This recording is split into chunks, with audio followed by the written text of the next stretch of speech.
Hey everyone, welcome back to the Bikepacking Adventures podcast. In this episode here, I am recording a Unpacking Bikepacking episode with Doug Dunlop, who was previously on the podcast. But this time I invited him for something a little different, and that is to just really take a deep dive into winter biking, gear we've been using, tips, tricks, things like that we can share with you guys, the listeners. And it went on really long. It was a long episode. It was close to 2 hours, I think. And then I had a question pop in from somebody out west in Canada and asking a very specific thing about like our camp routines, which we hadn't really thought of talking about. And so I brought Doug back onto the show, and we recorded for like another 45 minutes. So quite possibly the longest episode I've recorded. But I hope it's worthwhile. And if you're into winter biking, it's going to be a great one for you. If you're not, well, maybe you want to listen to it anyways or give it a skip. It's up to you. Anyways, I'm not going to spend much time right now ranting and raving. I want to get right into this episode. But if you do like the podcast, there's lots of ways you can consider helping, sharing episodes, writing reviews, or becoming a Patreon at patreon.com/bikepackadventures. Oh, I should mention that he is right now riding the Iditarod Trail Invitational. I think it's a 300 or 350 mile is the distance he's doing. And he's been out there for just over 3 days now and is still going strong. I think he's around mile 200. Yeah, I think I closed it. 3 days, 4 hours, 48 minutes. So they've been going. Anyways. And then I just recently did the Wendigo and DNF'd after 1 day, DNF'd after 110K. Super, super hard. And we'll talk about that in another episode. So bye-bye. All right. Welcome back to the Bikepack Adventures podcast, everyone. And today we are recording an Unpacking Bikepacking episode. And I'm super stoked to have Doug Dunlop here with me. He was on the podcast, and I should have checked to see what episode it was, but it was a while back. Maybe 2 years ago? Yeah, I think 2 years ago, and then I sent in a thing for your anniversary, your 200th episode or whatever, and I don't know if that ever made it to you or not. I think it did. It might have. I didn't, I didn't, I don't know if I heard it or not. I can't remember. I can't remember now either. It's possible one or two got lost in the pile of emails that came in, and I really tried my best. I had like this insane list, and I was like checking, and like, oh man. But yeah, it was a kind of a crazy episode, and you know what? It was way more work than it should have been, so I really caused myself a nightmare with that one. I was like, why did I think this is a good idea? Like, but that's the way it goes sometimes. Yeah. So if there are those that have listened to the Unpacking Bikepacking episodes before, this is really just a casual conversation with either somebody who's been on the podcast before or maybe somebody who never has. And we just basically talk about all things bikes, but not really focused on like their story per se. So it's talking about gear, talking about training or riding or events, bike setups, all that kind of fun stuff. So how are you doing? I'm doing good. I was in Cranbrook this weekend for the Cold Ride. So that's a race. It's a new race this year. It's Nathan Siemens who put on the Lost Elephant. Okay, yeah.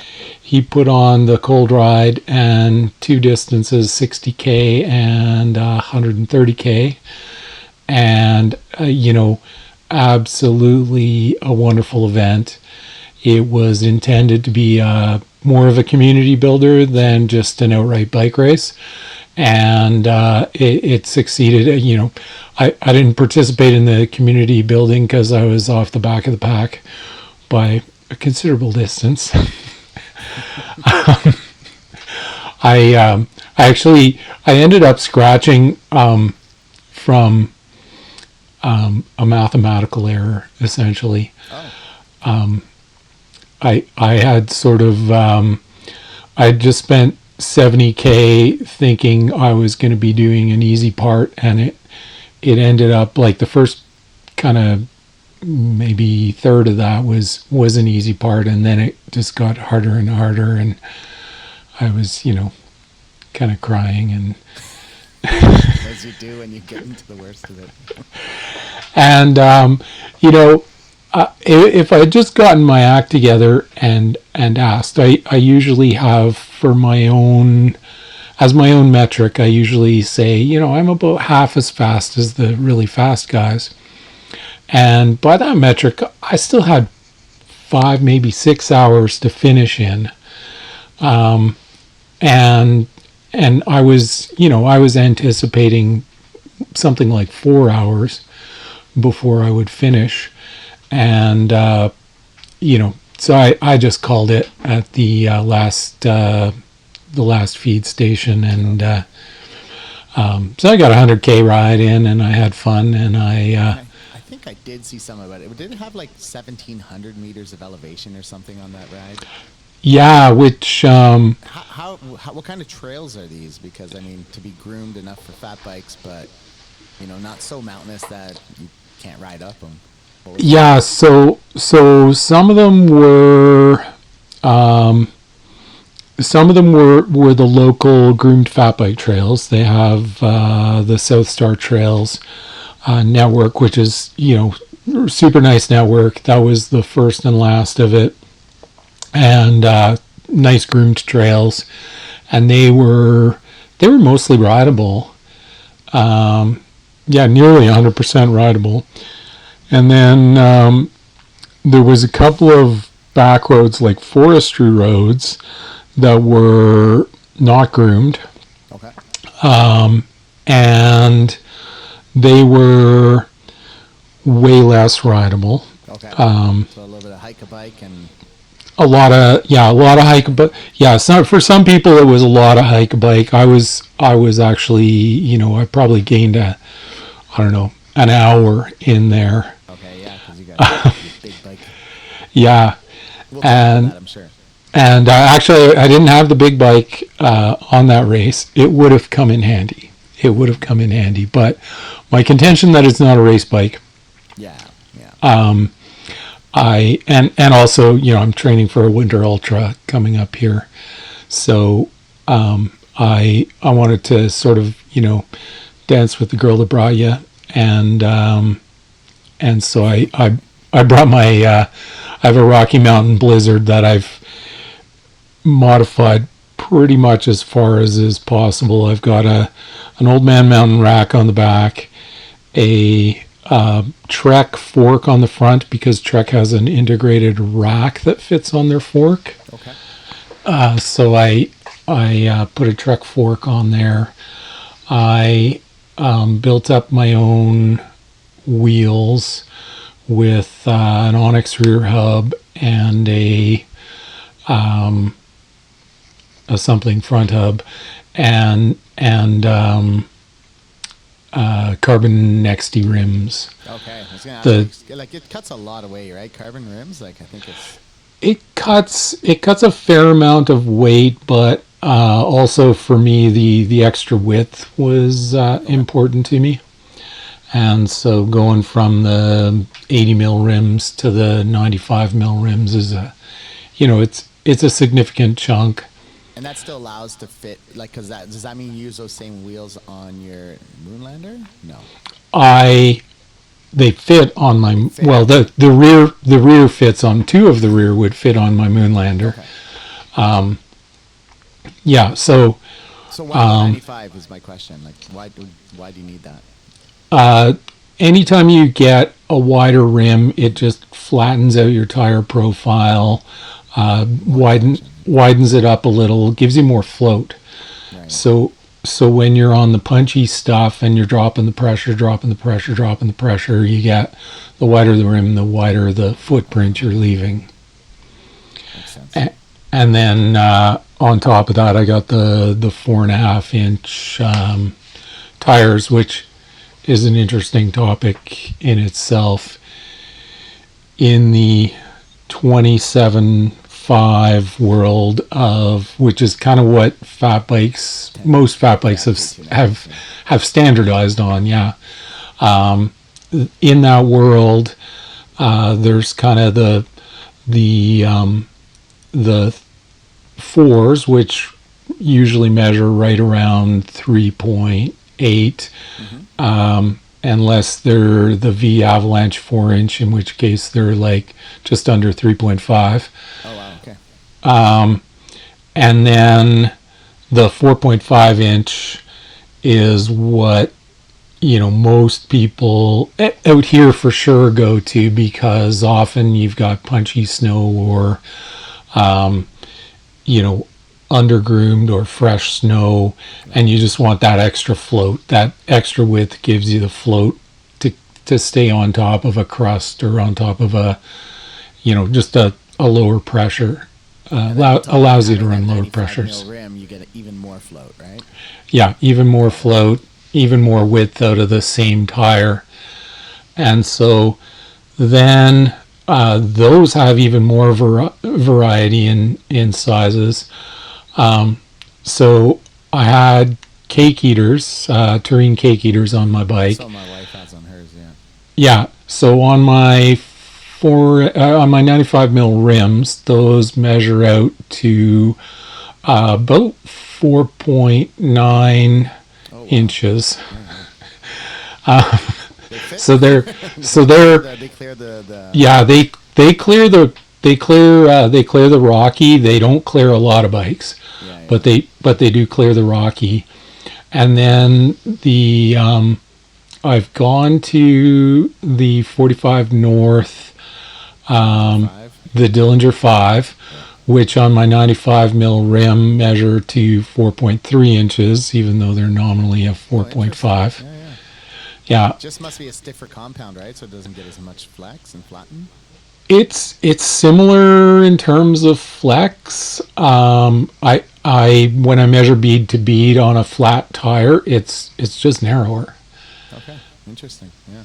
So those terrains really go wide. Those terrains, they're not wanting to under deliver. They're delivering on their promise of a 4.5 inch tire. So interestingly, is like them mounted on an 80 mil rim is probably wider than the 45 North as well in that sense. Yes, right? Yeah, they're for sure they're just a wider tire. Okay. And then the other end of the spectrum is the V Avalanches, and they're 4.5 on a 95 mil rim measures to 3.9 inches. Okay. I had V Avalanche the first year on my bike, and yeah, traction was always an issue. Yeah.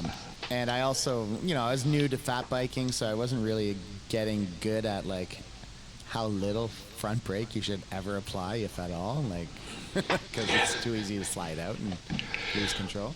Yeah. But I really wasn't a fan of the V Avalanche. They just did not have good traction and stuff. And I've got the 45 North now. My wife has the Terrains, and much better. Yeah. Yeah, they're pretty much, if you look at the bikes of the ITI on bikepacking.com, pretty much I would say it's 80% Dillinger 5s. And then the rest are a smattering of, terrain, either the cake eaters, or they make a Johnny 5 and 26 inch, Okay. which is it's a true 5-inch tire. It's really wide. Okay. That's in that sort of expeditionary style fat biking, where you're not guaranteed even a trail, let alone a groomed one. There's pretty solid arguments for going to 26 inch, just because you can get those wider tires in there. Interesting. And what's the winter ultra you're training for right now, or you're prepping for? The ITI 350. Oh, you are? Okay, you are doing the 350. When does that take off? Is that in March, or? That's the February 23rd is the start of the race. So yeah, watch. I'm sure they have a link off of itialaska.com or their Facebook page, or somewhere they're going to have a link to the tracking if you're into dot watching. Check it out, yeah. Yeah, personally, myself, I'm just getting ready for the Wendigo, and I guess the same weekend, the 22nd, I think, is the Wendigo. Oh, cool. The 200. I've registered for 200. I was talking about it today, and I was like, if the weather's decent, I'll do the 200. But if it's really snowy and crappy, maybe I'll just do the 100. Because, like, how much Type 3 fun do you really want? But then, in the same time, in the very same second I say that, I'm like, but maybe I'll just do the 200. Because, like, who else is stupid enough, So I'm like, Yeah. I do have that desire to, like, push myself. But, suffering is hard, and it takes a mental toll on you, and sometimes that toll lasts for days after, and you're just kind of wiped. Yeah, for sure. It eats into your energy, but finishing kind of puts you in,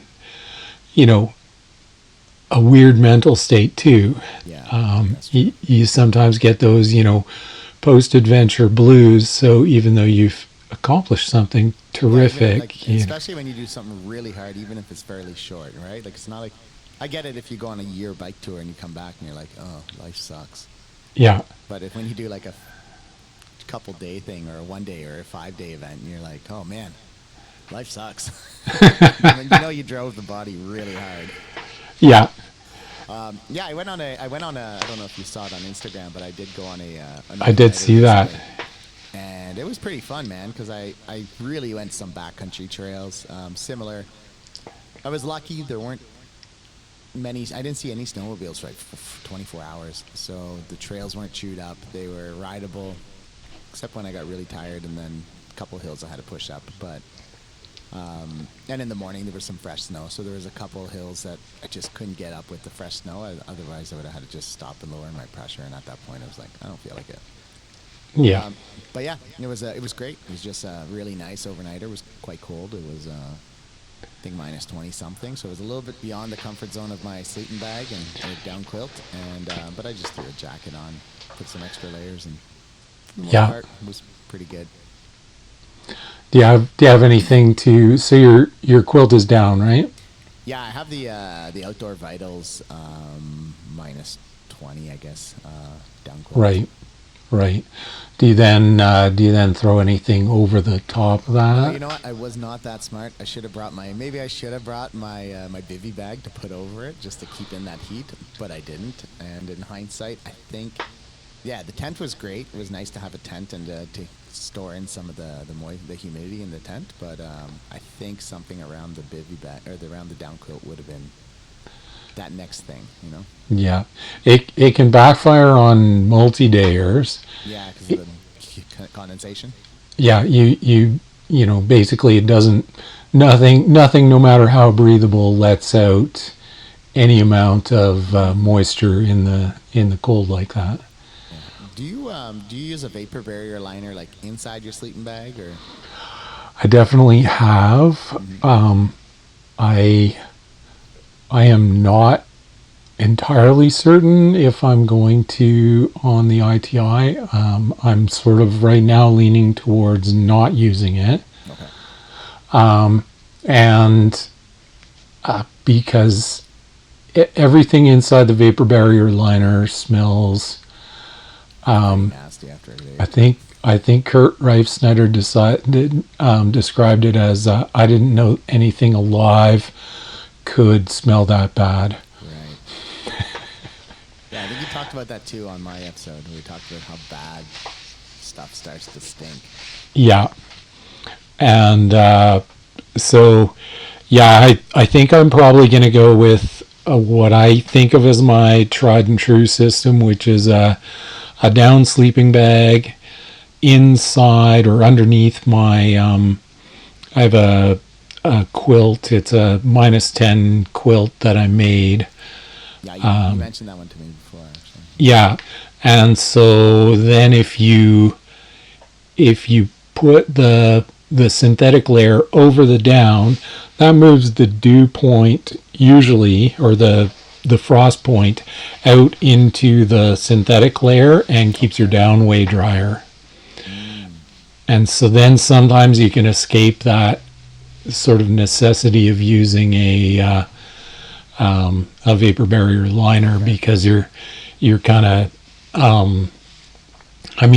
eventually your synthetic layer does absorb some moisture, but it's way less, and it's usually quicker to dry as well. So on the ITI there will be some checkpoints where I'll be able to do a minor amount of drying things out. Maybe not totally perfect, but. And how long is, like, the 350 miles? How many days do you kind of predict that at? So last time took me 7 days, but that was 24 years ago. Sure. And I'm not 35 anymore. So honestly, I'm sort of gunning for another 7-ish dayer. Unless conditions are super good, in which case that'll change, or conditions are super bad. The cutoff is 10 days, and I obviously I need to make that in the sense that it's a financial hardship to get pulled out of the middle of the race, right, somewhere, anywhere. Even a snowmobile ride from Nikolai would be a couple $100 US. Right. Yeah, that's up pretty quick. Yeah. And have you been, like, for me personally, I've been riding the indoor trainer 3 times a week, kind of getting those intervals, or various types, because I use Trainer Road, and it kind of just adjusts my plan as I go, I guess. Right. And then I just do some dynamic cyclists recently, a bit more. I'm trying to maintain a habit on that. It's really hard because I'm very, very prone to just say, I don't feel like doing it today. What have you been doing for this? Because there could be hike-a-bike. This could be a lot of, like, body stressors. Are you working out on top of things, or? Yeah, definitely. I actually, for the first time in my life, I bought a trainer this year. Okay. And so I've been riding the trainer. I got my son Tig to print up some axle spacers so they can put a fat bike spaced axle on the trainer. Okay. But honestly, my setups are close enough that it doesn't really matter from my mountain bike to my fat bike. And so then same sort of thing. I'm probably doing fewer intervals than I should.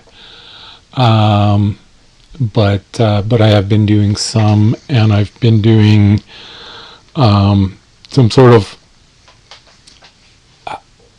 I guess you'd call it high tempo rides. They're somewhere between tempo rides and intervals, in that they're longer, but still beyond your sustainable pace, in order to try and boost up your sustainable pace, and that has worked. So I've made some measurable improvements this fall and winter. Okay.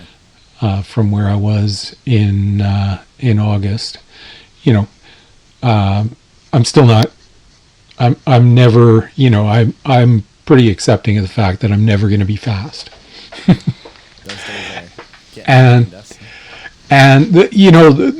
Those days are quite a ways behind me, and I never was fast. Okay.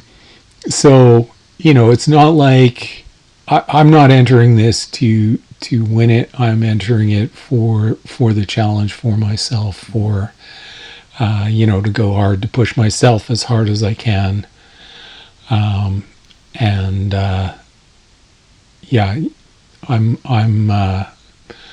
I'm under no delusions. Yeah, yeah. And are you? I know you use this. You have a very interesting face mask you use. I've had some real big struggles with fogging. I recently got the Stratus face mask. I'm sure you've heard of them. They're out in Canmore now, I think, right? Or Banff. Oh, could be. They were North 45 last year, and then they rebranded. Yeah, They're somewhere out there. I think they're in Canmore. they could be. I am not the most up to date on them. Yeah, the face masks that I've been using have been heat exchanger type. So, and I pretty much only use them below -15. Okay. But the idea behind them is that as you breathe out, they capture some of the heat Yeah. by from the outgoing air, and they use that to heat up the incoming air.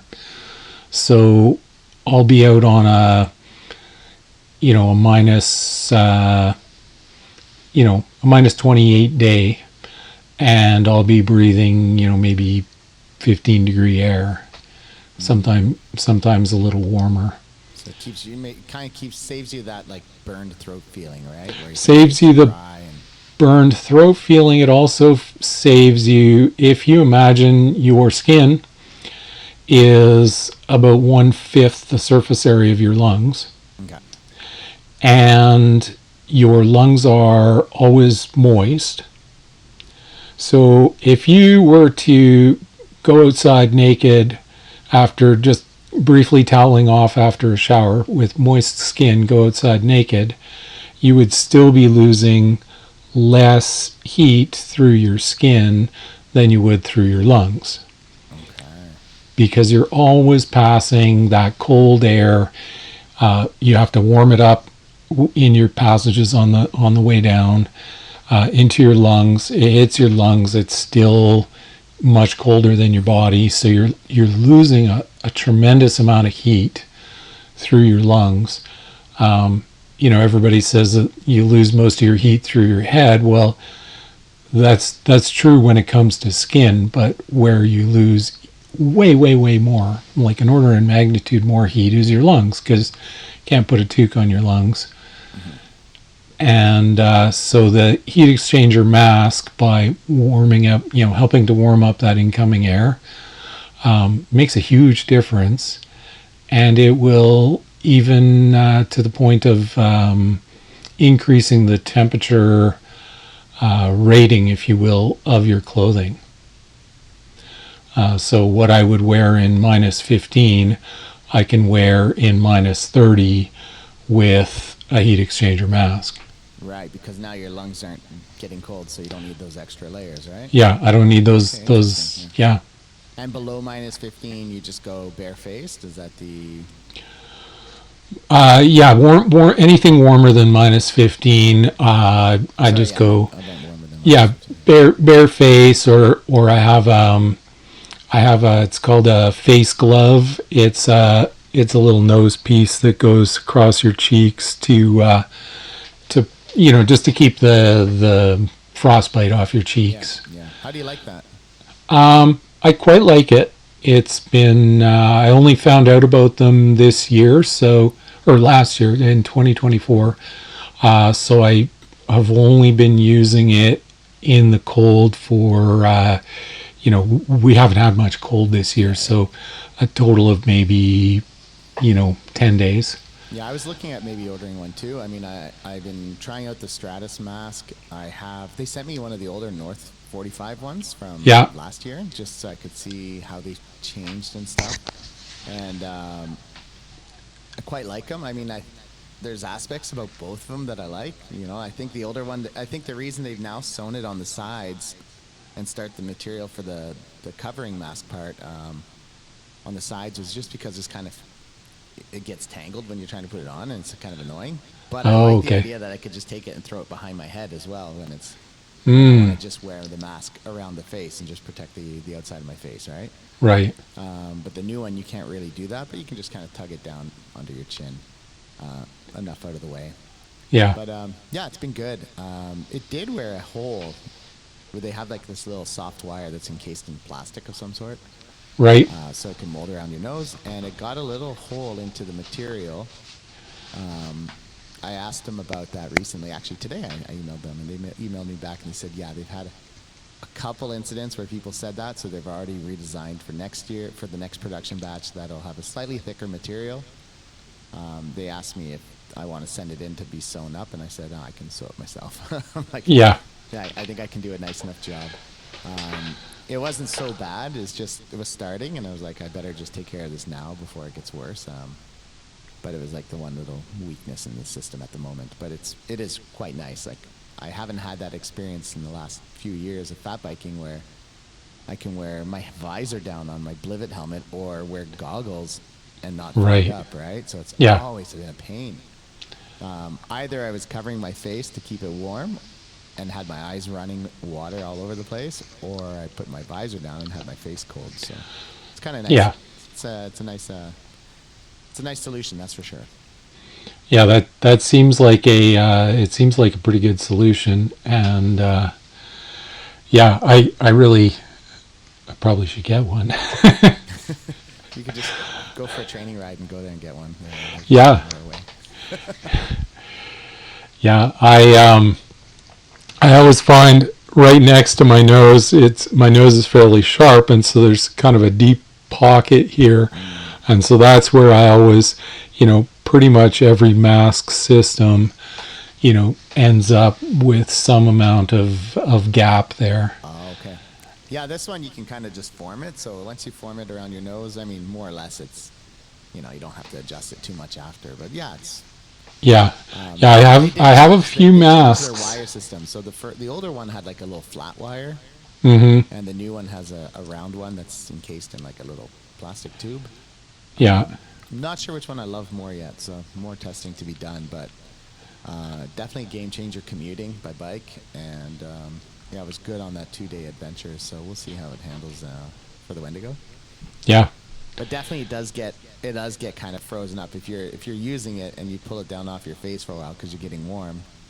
You come. Oh yeah, then it's like a little chunk of, it's all like crunched up, and you gotta like straighten it out and yeah. kind of put the frozen thing back on your face. But I guess that's to be expected. Yeah, the heat exchanger masks, the ones I like anyway, usually keep the heat exchanger itself away from your face, so there's nothing wet touching your face. Right. So I just pulled up your article now. yeah, that's I get so many hits on that, more than double the next most popular article on my site, and yeah, if you look up heat exchanger mask, it's usually the first one that pops up on. What brands are there? Like, what do you use? So There's a lot. I see your picture now. yeah, no, I own like 9 of them now. Okay. People have sent me, prototypes and stuff, but of the ones that are currently available, I would say the air trim is the best. Buy a pretty good. Having the picture on the top. That's it's kind of gray with like a cloth filter looking thing in the end. Yeah, yeah. So it's like I shake them off when I get in, when I'm going to go into work or into a building, and so a few times I've blown those filters out across the room when I'm shaking the excess moisture out of them so they don't drip.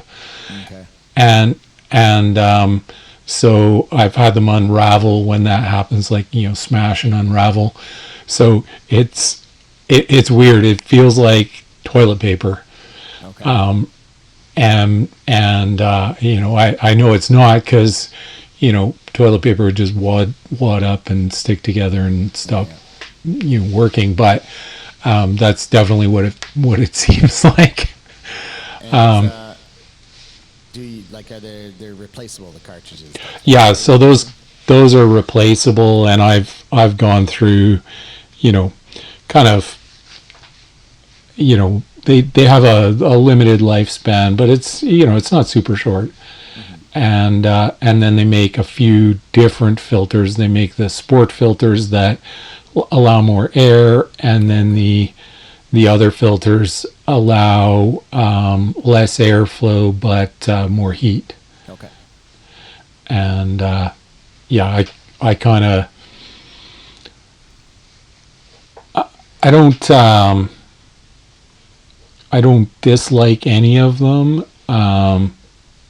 Kind of sort of guesstimate at the beginning of the ride what the weather is going to be like, and then go with that filter. I have a whole collection of them.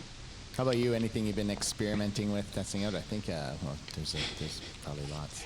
There's It's your bread and butter. There is so much. I don't know if it's my bread and butter in the sense that Not the financial, maybe. I don't make a ton of. I mean, I work at a bike shop, so I don't make a ton of money anyway. But I don't make I make. I think last year I made $300 in what do you call it, affiliate links on on the blog. So that pays for about half of the site hosting. But I'm a nerd, so I like testing things. Yeah. I like to get together and try out different stuff, compare back and forth. I have a temperature recorder, 2-channel temperature recorder. So when I was doing feet and hands, I would ride to work with mismatched boots, or one pogey, one glove. The whole works. Different grips on there, different pedals. Right, so you could wear the same gloves but 2 different grips to see which one is better, right? Or which one more. And I just measure the temperature on the palms of the opposite hands, and then sometimes I'll have stuff that you can't test like that, like carbon bars versus metal bars.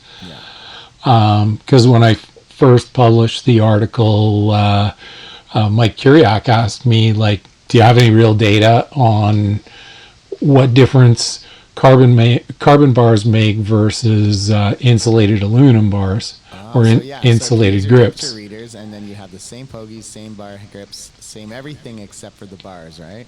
Yeah. So I just had to pick some weeks where minus 13 is kind of my magical spot, because we get a lot of minus 13 mornings. Okay. So I would basically same thing in back-to-back days, or sometimes a couple of days apart. I would put the the pogies on and try it.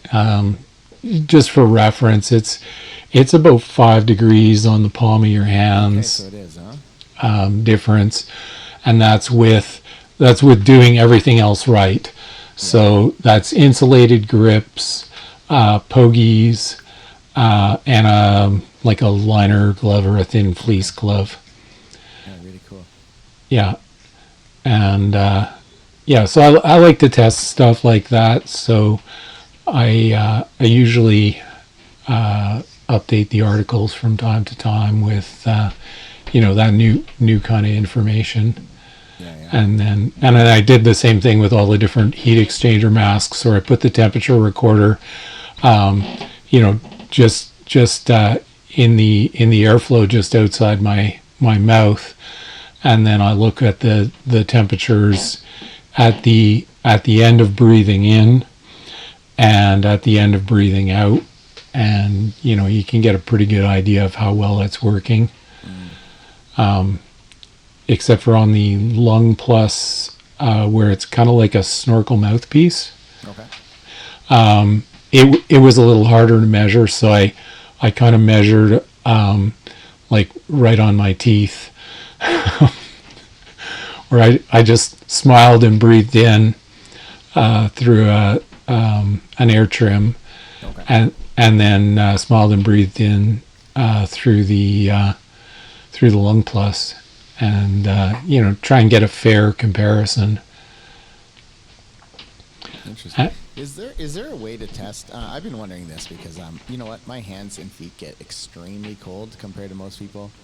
And I was wondering. I know you said your son. I think it was your son, right? Had Raynaud's syndrome. Yeah, yeah. And I was like, maybe that's what I have. But then I'm like, maybe I'm jumping the gun thinking that.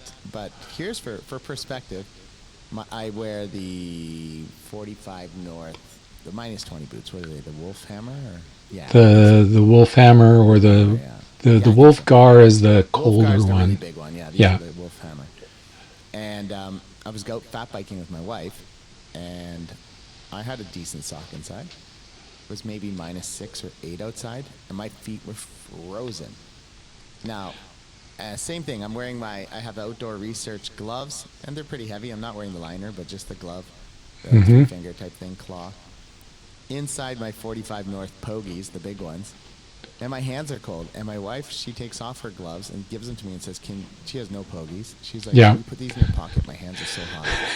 And I was like, what the hell, man? Like, I'm freezing to death here, my hands and feet, and you're just like, my feet are sweating, my hands are hot. And I'm like, what's going on? Like, maybe, like, the rest of my body's fine. Like, Yeah. Now, that's a question that pops into my mind. In a bunch of the testing I've done on like keeping your hands warm, where most systems fall down is that if your body slows down the circulation to your extremities for any reason, your hands are going to get cold. right. I've heard that too with your legs. Like, a lot of people forget that, like, if your legs are not warm enough, your feet are going to be frozen, right? Like, Yeah. The blood, by the time it gets to your feet, is going to be cold, and so it's not going to be. Not only that, the blood coming back to your core from your extremities, if it's cold, your body sends less blood out there, so it kind of works against you there. So, you know how people wear vests. yeah.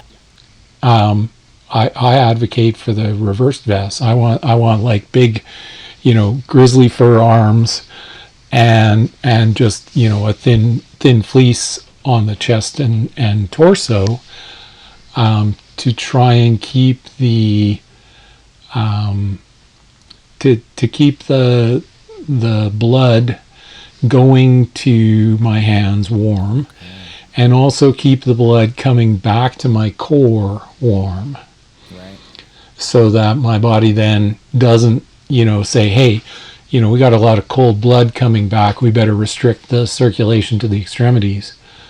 So Why would it want to restrict because cold blood is coming back? Like, when cold blood is coming back, it's protecting your core temperature. okay. And Doesn't so want to pump as much because it's worried that it's going to cool Yeah. your core too much, right? Yeah, and so it sort of it sacrifices your extremities first. You don't need those fingers. Yeah, exactly.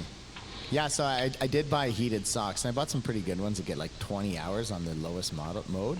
And Yeah. I'm like, what a game changer. Like, I could not believe how comfortable I was all of a sudden. I obviously, I tried them on the level 4, which is full speed, and my feet were like pins and needles, burning feeling almost, like way too hot.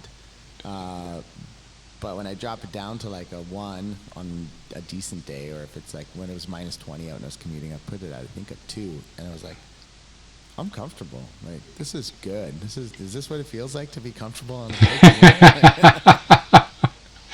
Yeah, I'll tell you my experience with heated socks, and that was that they shorted out and I've heard that happens. laid some burns on my feet, and I had the same thing happen with gloves.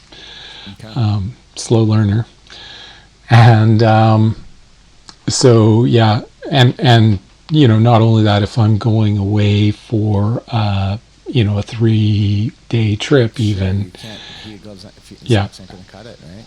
yeah. So I definitely try to keep everything warm as much as I can, and Yeah, I was thinking maybe vapor barrier liner socks, like the Rab ones or something. I know Joe from Baryak. He did a really good video on like dressing your feet yeah, for winter biking. So yeah, people could check out that if you want to see a really good video where he talks about the layers and he talks about the what are the liners there? The ones that everybody loves, snowboarders and stuff use as well. the sealskins or the No, they're like a oh memory foam oh, almost liner. They're like perfect for oh winter. Intuition intuition. liners. He talks about all that stuff, and it was really good. Like I even messaged him and said, "Hey, man, great video. Like that gave a lot of food for thought because obviously heated socks on a 1-day event, sure. Yeah, On a 30-hour event, not so good all of a sudden because you're going to run out of battery, and now you have to stop to let them charge. You know. yeah, totally. And So yeah, I've got some intuition liners. I just put them. I don't have bike specific winter footwear. because I've you use got flats then, right? I use flats, yeah, and I the first time I did the ITI, I went to huge lengths to try and have clipless pedals, and so I had these. They were called transition platforms.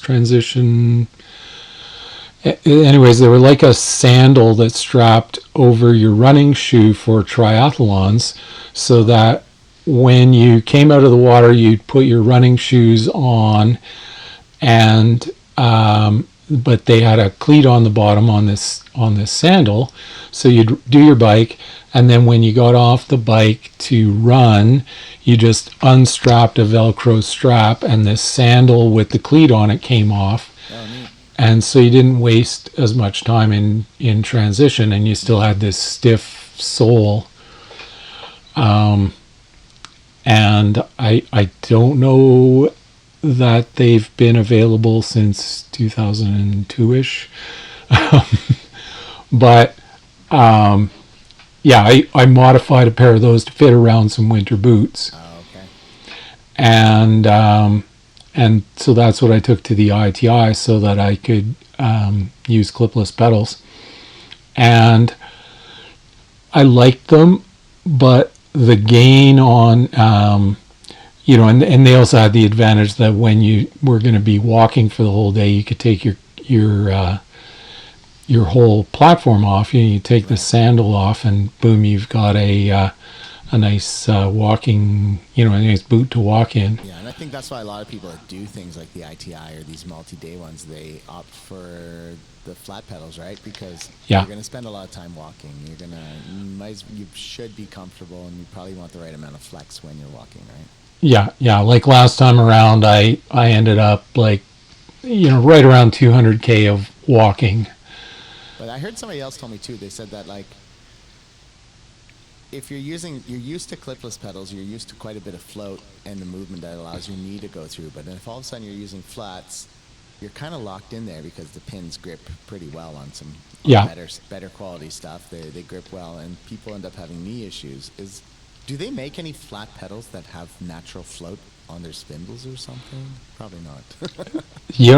That sounds like a good idea, and I don't know if winter is the application for it, because one of my sort of I won't say my fear, but one of the things that I have been occasionally frustrated with is almost all flat pedals have kind of a shelf that the pins go through for the opposite Right. side, and so when it's snowman making snow, those shelves provide a spot for, your entire pedal to ice up. So, if you're riding in deepish snow and your pedal is hitting the snow on every rotation, after like 20 minutes, half an hour of this, you've got 2 ice balls that you can't in any way put your feet onto. Right.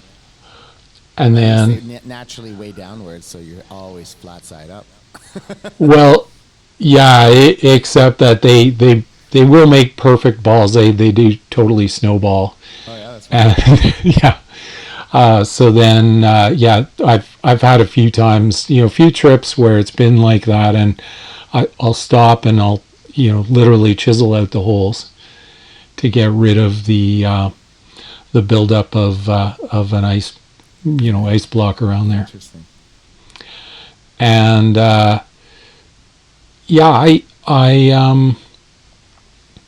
it's just a little frustration of riding in winter. So I've been using the One-Up pedals. They're little holes at the edge still can build up ice, but the center are like totally free and empty. That was Scott Felter from Porcelain Rocket turned me onto them. Okay. And they're composite pedals, which are even in winter boots a couple of degrees warmer than the metal ones, and also I have those ones actually. I think I have the One-Up composites. I think now they're on my wife's bike, but yeah, I have a set kicking around. Yeah, and they're wicked. They don't take too much service. They are easy to service when you do want to service them, and they're Oh, you disappeared there. You're back. yeah. They're seemingly indestructible. Okay, nice. Yeah, I've had them for a few. That was what I bought the first year on the fat bike before I got the Wolfhammer boots. Right. That I use clipless. Yeah. I like clipless. I probably could get used to riding with flats because boots actually stick pretty well when you have some spikes on yours. But yeah, I don't know. There's something about the comfort for me of being clipless. But then again, those pedals are colder. For sure. Yeah, definitely. Little hack you can do is under the. Do they have the removable liners or just the removable foot beds on those ones? I know they have removable liners. Yeah, so pull the liners and find a credit card. Where they tell you to freeze your credit card in the freezer to prevent you from impulse spending. You can take your credit card and put it. Sorry, take my wife's credit cards and put them over the cleat, but under your footbed. Okay. And over the cleat, and that creates a bit of a better thermal break than having that metal bolt, or the metal platform. Yeah. Just gives you a break from that. Helps, every little thing that you do can help to keep those feet warmer. But yeah, that thermal break definitely helps. And have you ever used any of those like sheepskin foot liners or anything like that? Oh heck yeah! You should see my boot collection. No. It's pretty. Do you have summer biking gear too? I do. My summer biking gear is usually whatever I happen to be wearing because, it's so much easier. Yeah. No more stress. Yeah. My collection of winter boots. So what I'm probably taking to Alaska is the Helly Hansen, like the Work Wearhouse bivy boots, and then they have I put Intuition liners in those. Okay. Interestingly, Intuition liners have taller footbeds than the stock ones.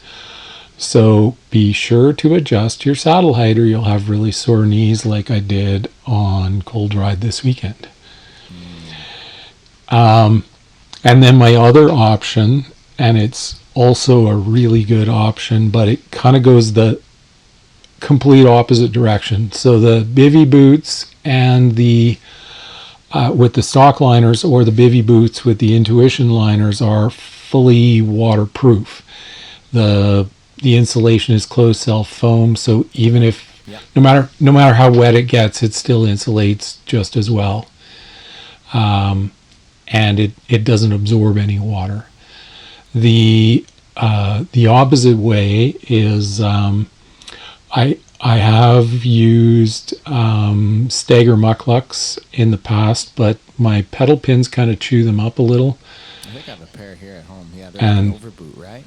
The Stagger mucklucks are like they're like a felt canvas and moose hide, like Arctic Expedition boot, mucklucks.com. And so I like those, but they're the opposite, where they kind of work on the principle that the snow in cold, the snow is going to pull moisture out of your boots. That's right, because the snow's dry, right? Yeah, the snow's dry, and so it's going to pull moisture out of your boots. So they sort of work on the principle of they insulate because they don't get wet unless you step in water. Is that something like the North Country there that look like a what kind of mucklucks? Which ones? I have I think they're called the Arctic. Arctic with Weirben, or Arctic with yeah. Weirben, Yeah. So I have a pair of those. Oh, okay. But I'm definitely not using those because they do get chewed up by pedal pins. Yeah. But I also have Lobbens, Lobbens, and those are yeah, those are the same principle as the mucklucks, as the Staggers. Instead of a liner, they're just a felted boot with a sole on it, and they're for what they are. They're amazingly they're super light. They're 200 grams lighter per boot than my Wind River Helly Hansen ones. Okay, wow. They're crazy light, the Lobbens, and very warm. And I bought mine bigger so that I can put like thick liner socks in without constricting. That's another thing is it's super important not to have the your ankles or your feet too constricted, or the blood's just gonna go through them slower. Yeah, I was surprised. I have the size 46, Wolfhammer boots, which is pretty big. I usually wear around a 45, 44 and a half, 45. And they feel like they're big, but if I try to put, like a thick pair of army wool socks, and like a little, I can't. Like it's snug. I can feel it snug, and I was like, it's gonna be cold. Yeah. Yeah, so the Lobbens definitely have, and they really do. They break in. So don't buy them the week before the race because they take a while to break in and take the shape of your feet. Yeah. I guess, and one thing I guess people don't like. They're like, oh yeah, well Doug works in the bike industry, so. But there's a lot of things you don't get a good price on. You just end up buying like anybody else, right? Yeah, those Lobbens are like totally outside the bike industry. They're kind of affiliated with like the mushing world. Yeah, that makes sense. So there's no, winter boots are something I've had to pay full retail for, which breaks my heart. The only time it doesn't happen is if you're buying like 45 North Yes, or Blivet yes, in Canada. yes. Yeah. Yeah, no, Oh, those, somebody told me recently. They said they found they have used the 45 North Wolf hammer, yeah, and they've used the Blivet. I forget what he calls them, but they said the Blivets are warmer. I, Same -20 boots. The Blivets are warmer. I would say that's sounds accurate to me. The Blivets are, I mean, their stuff is really well designed. I've been really impressed with, you know, like the helmet with the visor. If you can keep it from fogging, is just a great idea. I did that on the first ITI. I actually taped my my glasses to the front of my hat. Okay. My, like just a pair of like you know, the blade style lenses. So I taped that to the front of my hat so it sat about an inch forward of my face. Just so it's And not sitting on your face and annoying you, yeah, right? yeah, Yeah, I have the Blivet Cull. I bought it. I'm actually trying to slowly put together a gear review piece on it, but maybe my head is just not good shaped. One of my students told me I had an egg-shaped head, so maybe that's why. But I find it doesn't, like, it's not, because there's not a full mesh, a full net inside, yeah. you can't tune it to your head shape very well. So really something you got to try out first, and, you know, take your time in the store to make sure it fits you well. I impulsively bought it, and but I like it. I mean, of all the options I have, it's my best one. But it's not 100%. It's not a 10 out of 10 comfort for me. Right. Yeah, I've been using a Smith. They have a, like, it's a snowboarding helmet, and you know, when I wear a helmet, that's the one I've been using. You know, for the ITI, I'm not wearing a helmet for most of my, like, winter bike packing. I generally don't wear a helmet because, you know, your speeds are so Trails. slow. You're not shredding trails. At least I'm not. And And if you're there's, gonna go trail riding on like that kind of thing, you put a helmet on that day. yeah, absolutely. If I'm gonna, you know, if I'm riding something technical, something, you know, or if I'm, you know, riding to work, that's a different story. But if I'm on, you know, if I'm on snowmobile trails and I'm going to be averaging, you know, 6K an hour on a really fast day, I don't need a helmet for that, Right. because I'm much more likely to die of hypothermia on those days than I am of a head injury. And you know, so I definitely I do spend a lot of time just wearing a hat, and you know, have a collection of those as well. Yeah, some nice wool, like some of the. Do you have any of those like felt Scandinavian style ones? I guess the same company probably makes some. They might. Probably makes some. I have a felted, like, Russian style hat where it's got the ear flaps and Yeah, I the have one chin out of strap. I've I seen have it in a Russia and a bar. I have a fur one. I did not find mine in Russia at a bar, but in fact Your I hands have on your mic. Your hands covering the mic. sorry, There you go. I have no I have no good story around it at all. I just bought it in a store in Waterton that was selling fur hats. Oh, nice. I was gonna say, you know, when you said earlier about having like fur sleeves, when I lived in Russia for a while in my 20s, I had a friend that had they call it a dublionka, so it's a fur coat, but it's basically inside out. So the fur is against your skin, and then you Yeah. get the coarse leather on the outside. And my God, you could wear that thing out in like -37, full humidity type weather in Russia, and you were like, you were warm. It was amazing. Yeah. It was like, yeah, so maybe you just got to get the sleeves of that with some straps to go under your jacket or something. Exactly. Or just wear one of them and just leave it open in the middle. Who knows? Leave it. Yeah, leave it unzipped. Yeah, yeah. Yeah. I definitely, I always struggle with core insulation where I want, kind of less of it. And, the temptation is always to throw a down jacket on. And I do, as soon as I stop, I throw a down jacket on, Yeah.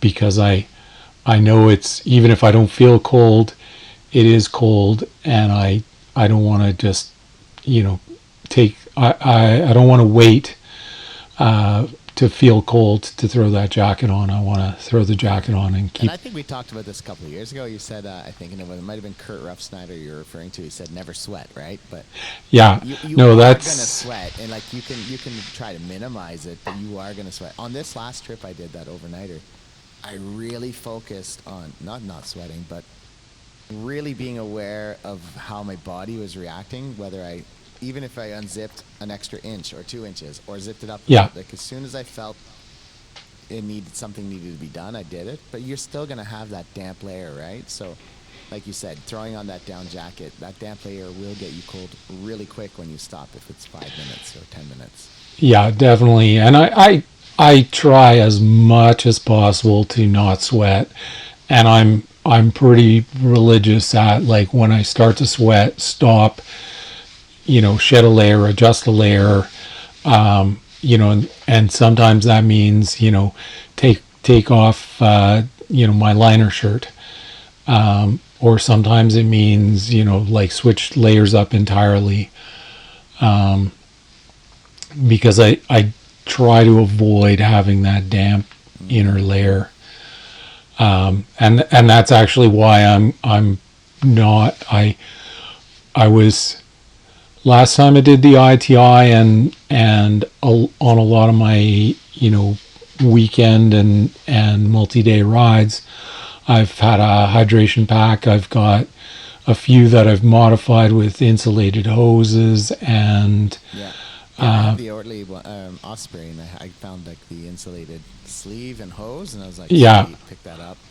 yeah, and then I throw a layer of pipe insulation over the top of that, and Just and like then a I, 1 inch pipe type thing. yeah, and then I have a holster that that the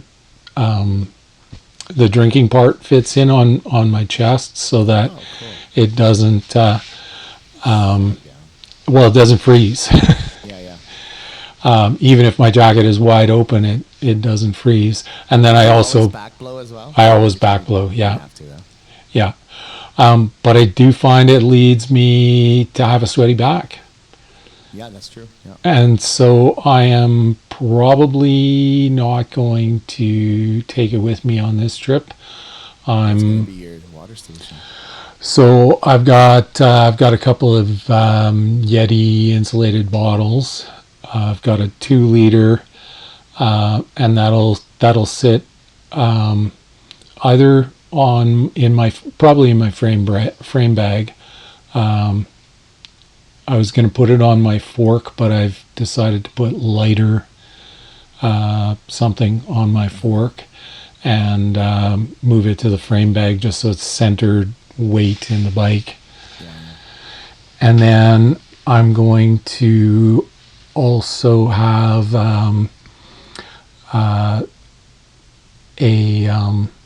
something that I'm currently drinking of, like, out of. I've got a couple of those Patagonia flexible fabric type bottles. What is that? They're Googling it now.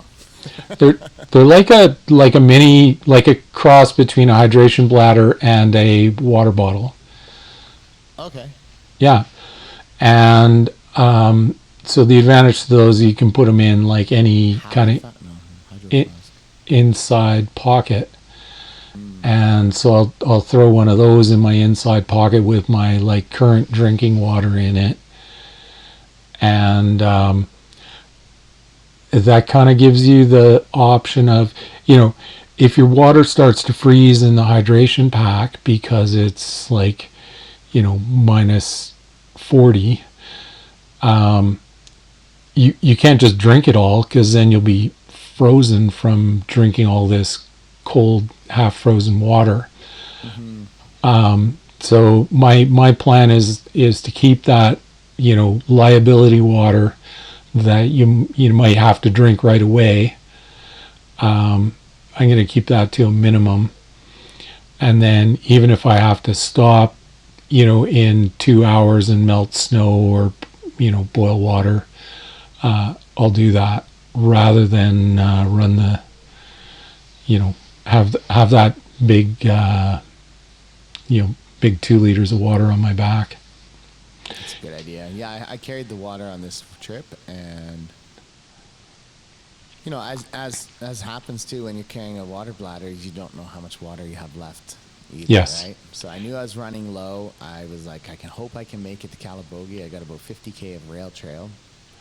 But I knew I had like a liter, probably just over a liter, but that's not enough. And I got to the bar, pub, had some food, and must have drank 2 pitchers of water and filled up my stuff and threw in some scratch hydration tablet or like a Right. mix as well, just Yeah. in my water glass, and just downed it. And Mm-hmm. because I knew I was like starting to suffer a little bit from dehydration here, and I was low on resources. Yeah. Yeah, I'm with you there. Where and that's something that's often overlooked, is that you can only take in about a half liter of water per hour. Like, just as a human, that's pretty much all we can absorb. Is it really? Okay. I didn't know. And So any so, excess is being urinated out then. no, because it's basically just sitting there sloshing around in your stomach. And so, if you do take on excess, you can kind of consider it as a reservoir. So whatever you're urinating is just, that's clear. That's your body clearing itself of salts, uric acid, and a few other things. But it's maintaining your balance of salinity, as well as your pH, and the muscles give off uric acid as you process energy. That's the waste product. And so theoretically, if you drink too much water, you can get the runs. You can die too, but it's You can die. You will get the runs first, but that's several liters at a time. So you can chug back a liter and a half, and then use that as your next hour and a half worth of water. like a camel. Yeah. and it's Random shout out. it's a legit thing to do. It's totally like a camel. Yeah. I guess camels do store it in their tissues, and it's a little different, but it's the same principle. You're saving it for later. I know personally, it really takes mindfulness to drink and eat in the winter when doing sport, and I'm sure you've experienced this. It doesn't matter from cross country skiing or fat biking. It is really, really hard to remember to eat and drink. So I find timers, like notification timers, are the best for me, because it gives me that, oh yeah, stick some food down my throat, Yeah, definitely they help. I'm probably not going to have them. I'm going to bring my phone with me, but I don't always hear the alarms on my phone. No, I have it on my Garmin before. So I had the little line. And I'm not bringing a bike computer. Oh, okay. I sort of, I've had a, I mean, I don't really like using, mixing electronics. I'm conversant with electronics. I designed electronics for a living for, more than a decade. So it's not like I'm some Luddite who doesn't want to have any technology. You don't use paper maps? I I find there's just too many frustrations that go along with the bike computer. So, at the cold ride, it died at about 3 o'clock in the afternoon. It ran out of battery, and then at minus, it wasn't even that cold, like minus 10ish, it wouldn't charge. Oh, okay. And so then I was looking at, well, I'd have to take it off the bike and put it in my pocket with the cache battery inside my jacket, so Right. to warm it up so that it would then charge, so that I could then turn it back on and use it again. And during that, let's say, 2 hour process, it's not helping me as a bike computer. Right. So I'm actually going to bring just my I've got a plain Jane Garmin GPS. Okay. Like a Garmin Trax type thing, or Trax? I've got an E-Trex, and I've also got a Garmin 60 something. Okay. It's like it's the fancier GPSier one, but if the as long as the E-Trex seems to be working, I think I'll probably take that one. I recently bought the Coros Dura. I wanted to see how. I don't know. I wanted a new I'm computer, curious. and I was like, I'm I wanted a new curious. computer. I'm tired of my 530 Garmin. Like if you missed a trail, by the time you turn around 100 meters down the track, you go back. Then you wait 12 minutes for it to refine its location. Yeah. It just pisses me off so much. So I was like, you know what? I'm getting a new one. And after a lot of humming and hawing, I decided that the Chorus is a good price point. And on that weekend trip, I was out a long time. I fully charged it. It went down to 79%. So Oh, nice. 21% across 2 days of riding.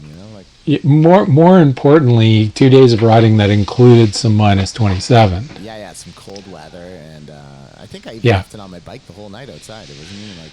Oh wow. Yeah, that's What's really cool is there's actually an off function. You can go into the settings and turn it off, like fully off. yeah. But you actually never do. Like if you power off and you hold it for 3 seconds, it actually just puts it on standby mode. So it's like when you push the button to turn it on, it's like half a second it's on. Oh wow. Yeah. And, yeah, so it's cool because of that too. Like when I finished my ride that first day, I didn't even know this was an option. It said, "Do you want to save your ride or do you want to just continue later?" And I just scrolled down to continue later. Yeah. And so the next morning when I started my ride and I went to mountain bike, it says, "Do you want to continue your ride?" I was like, "Yes." Oh damn. I was like, Damn. "What is this genius stuff?" That sounds brilliant. I got to play more with it. It's only been out on that one really big ride and a couple other small things, but yeah, we'll see. But that's a huge step. I've got an assortment of Garmins. I've got a Hammerhead. I've got a Wahoo, and none of them. So all of the ones with touch screens, of course, if you take them off the bike and put them in your pocket, the touch screen gives you, weird errors and stuff. Right. And then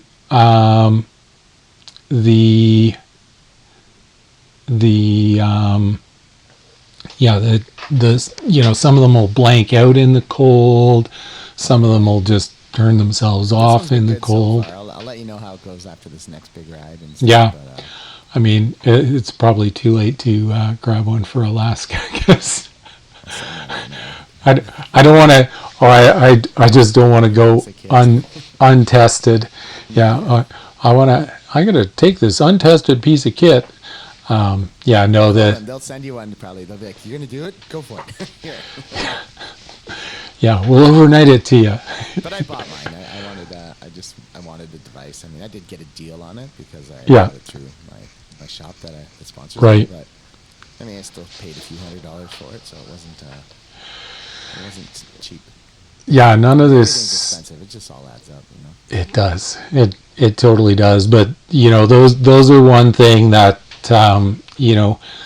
I think they released it too early in that there were a whole bunch of bugs in the initial Yeah, I remember release. reading like one of the early reviews by like DC Rainmaker, and it was just Yeah. kind of shitting all over it. But then I've read a few since that are more recent. And they're like, man, a lot of they're fixing bugs all the time, and they're just keeping on trying to improve the UI. Or Yeah, and I have a friend who's a triathlete sponsored by them, and so he got one. He'd been using their watches for years, and he got sent one, and he said, yeah, when he first got it, it was completely useless, and since then he really likes it. oh yeah, I like their watches too. I'm interested. I want to kind of get a new smartwatch this year. I have a habit of breaking smartwatches though, so it's not necessarily something that I should have. But Yeah, I'm a little hard on everything. yeah, it's I find for me winter's hard on everything. Yeah, yeah. Have you used Bariac before? Yes. Yeah. So I've got this. I mean, I bought a system off somebody in Ottawa here last year for a pretty good price, and I used it with the aero bar, like kind of set up for a bit, and I just couldn't really get comfortable. Not that I couldn't. I think I just didn't know what to do. You know, I didn't want to take the time to like really tune it in. But on my fat bike this year, I just stuck the rails on with just Yeah. the carbon fiber bar just to get the bag up off the wheel. Mm-hmm. And it was great. That was perfect. That was like a really, really great setup. To make. There's a guy in Ottawa. His name's Brandon Collado. He started making bags for bikepacking, and then came to the summit last year. Okay. And everybody was like, "Man, you made all these bags. This is really cool." So now he actually started a little company called Collad Yeah. and just produces some bags. So he hooked me up with a few of his bags to try out, and it's cool. It's just it's really nice to see somebody get inspired in the city and making a go for it, even though they have a full-time job. They're just doing this because they love it, and it's kind of what we're all doing, right? Yeah, I kind of joke, that everybody, including myself, makes bags for bikes. it's it certainly seems that way these days. I think there's a lot of space in the market for especially frame bags. Custom frame bags are very much a thing. Yeah.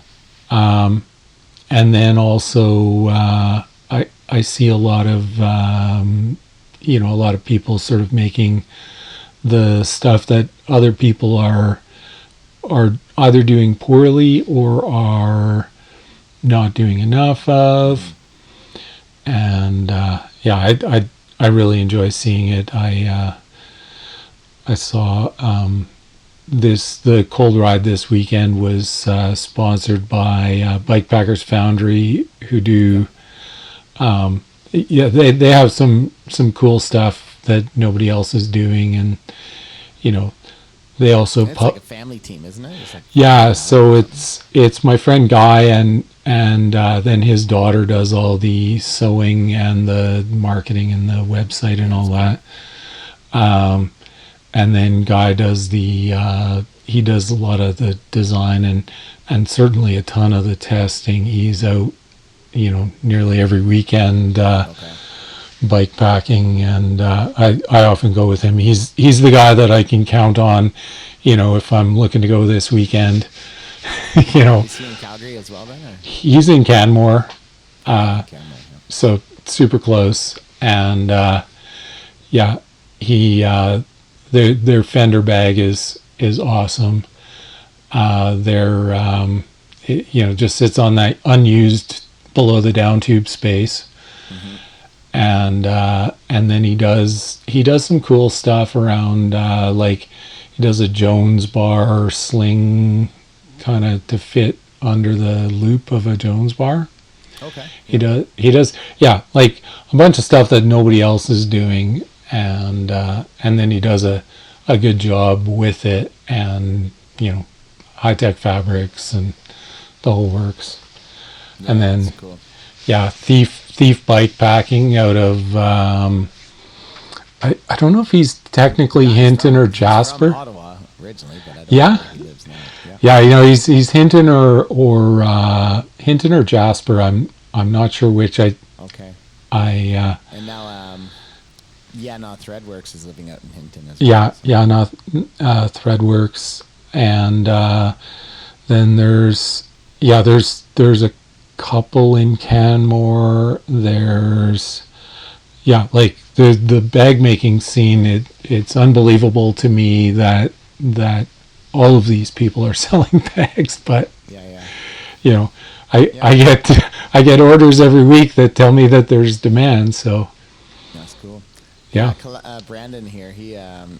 Yeah, he made his first he's made only a few, I think, front handlebar bags, but I talked to him and he made me one. But he's creating this little mole system to attach your water bottle bags to the front handlebar bag oh yeah, to clear it off of the handlebar real estate. And so when he hadn't even done that yet when I got the bags, and so I dropped them back off at him, and he was gonna do the mole because I brought a couple bags from the army stuff I had, my brother yeah, had. So I yeah. could show him, and he could look at it and kind of get some ideas of how he would want to progress. And it's pretty cool. He's doing a good job. Yeah, It's neat to see people looking at the boundaries and kind of figuring out what you could do, right? yeah. I've played a bit with off a handlebar bag strapped under my aero bars with hydration in there, and I've done a bunch of frame bags with like a basically a set of straps that you can put your hydration bladder on, and then a hole out the front that you can run your hose. So take your hydration bladder off your back and put it on the bike. Right, like hang it inside the top part area kind of thing? Yeah, you're hanging it inside the top half of the frame bag. And everybody's like, well, why don't you want to get it at the bottom? And I'm like, well, the bottom is, gravity dictates that that's harder to suck all the way up to your mouth. So you want to avoid that, that extra sucking by having it at the top, in the top half of your frame bag. That's true. That's like an extra foot of Yeah. linear distance to move, right? So Yeah, it's pretty significant. So yeah. what about you? You want to talk about your Moonlander? I want to know more. Oh yes. What prompted you to get it? And does it? I mean, I don't think it would suit the Ontario terrain very well. But how is it handling for you? And Yeah, overview on this beast. It is. So I published some first thoughts on my website there on coldbike.com, and those still stand. It's not fast. It's how much slower do you find it is, riding a similar terrain? Riding, so it's way fast. Depends what you're riding. Yeah, exactly. Yeah. So on stuff like the unrideable stuff on Cold Ride this weekend would have been 100% rideable on it. Right. And so there I would have gone from probably 4K an hour up to 6K an hour. Which if you're doing that all day, that's 20 or 30 or 40K extra that you can cover in a day on terrain like that. Right. So that's pretty significant. It's got a long wheelbase, so you can put for long bike packing trips, you can pile stuff in the back. Like Surly makes a super long rack. I put my old man mountain rack on it and just have stuff hanging fore and aft of it. Yeah. But you can put a ton of stuff on there, and it's still, the rack mounts are forward of your axles, so you're not interfering with your brake, you're not interfering with your derailleur, all that good stuff, and your weight distribution is excellent. The adding a pile of, you can add a lot of weight on a rack without messing up your weight distribution. Yeah. Okay. And so that, that same And his tires are 6 inches. Is that right? Or 6.2, and 6.2, okay. they measure pretty bang on 6.2. They're on 100 mil wide rims. They call that size 24 inch, but that's based on a 2-inch tire on that size rim. So the diameter of the tire rim combo is slightly bigger than a 27.5 fat bike tire. Okay, but just with way more surface area. Yeah, like it can flatten out to leave an 8-inch wide print if you're running low pressure. Now, would it make sense, because you've made your 80 mil wheels and you've changed them to 95s? Would it make sense to make custom, like get some 24-inch wheels that instead of being 100 mils wide, they're like 115 or something? Oh yeah, absolutely. I would probably, I'd seriously consider doing that at some time down the road. The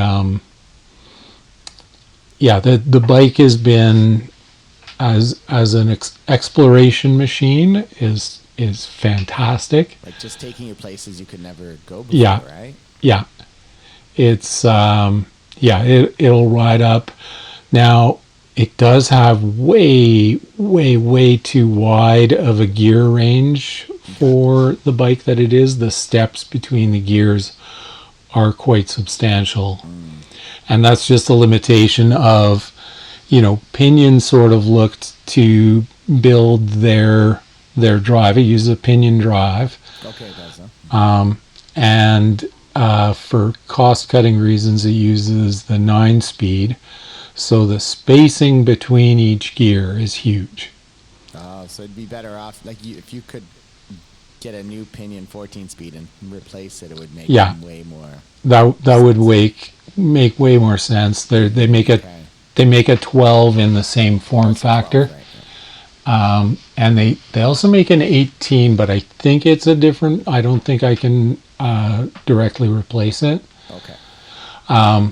But guy from Bikepackers Foundry has he has a 12 in one of his bikes, and he finds that works just fine. Okay.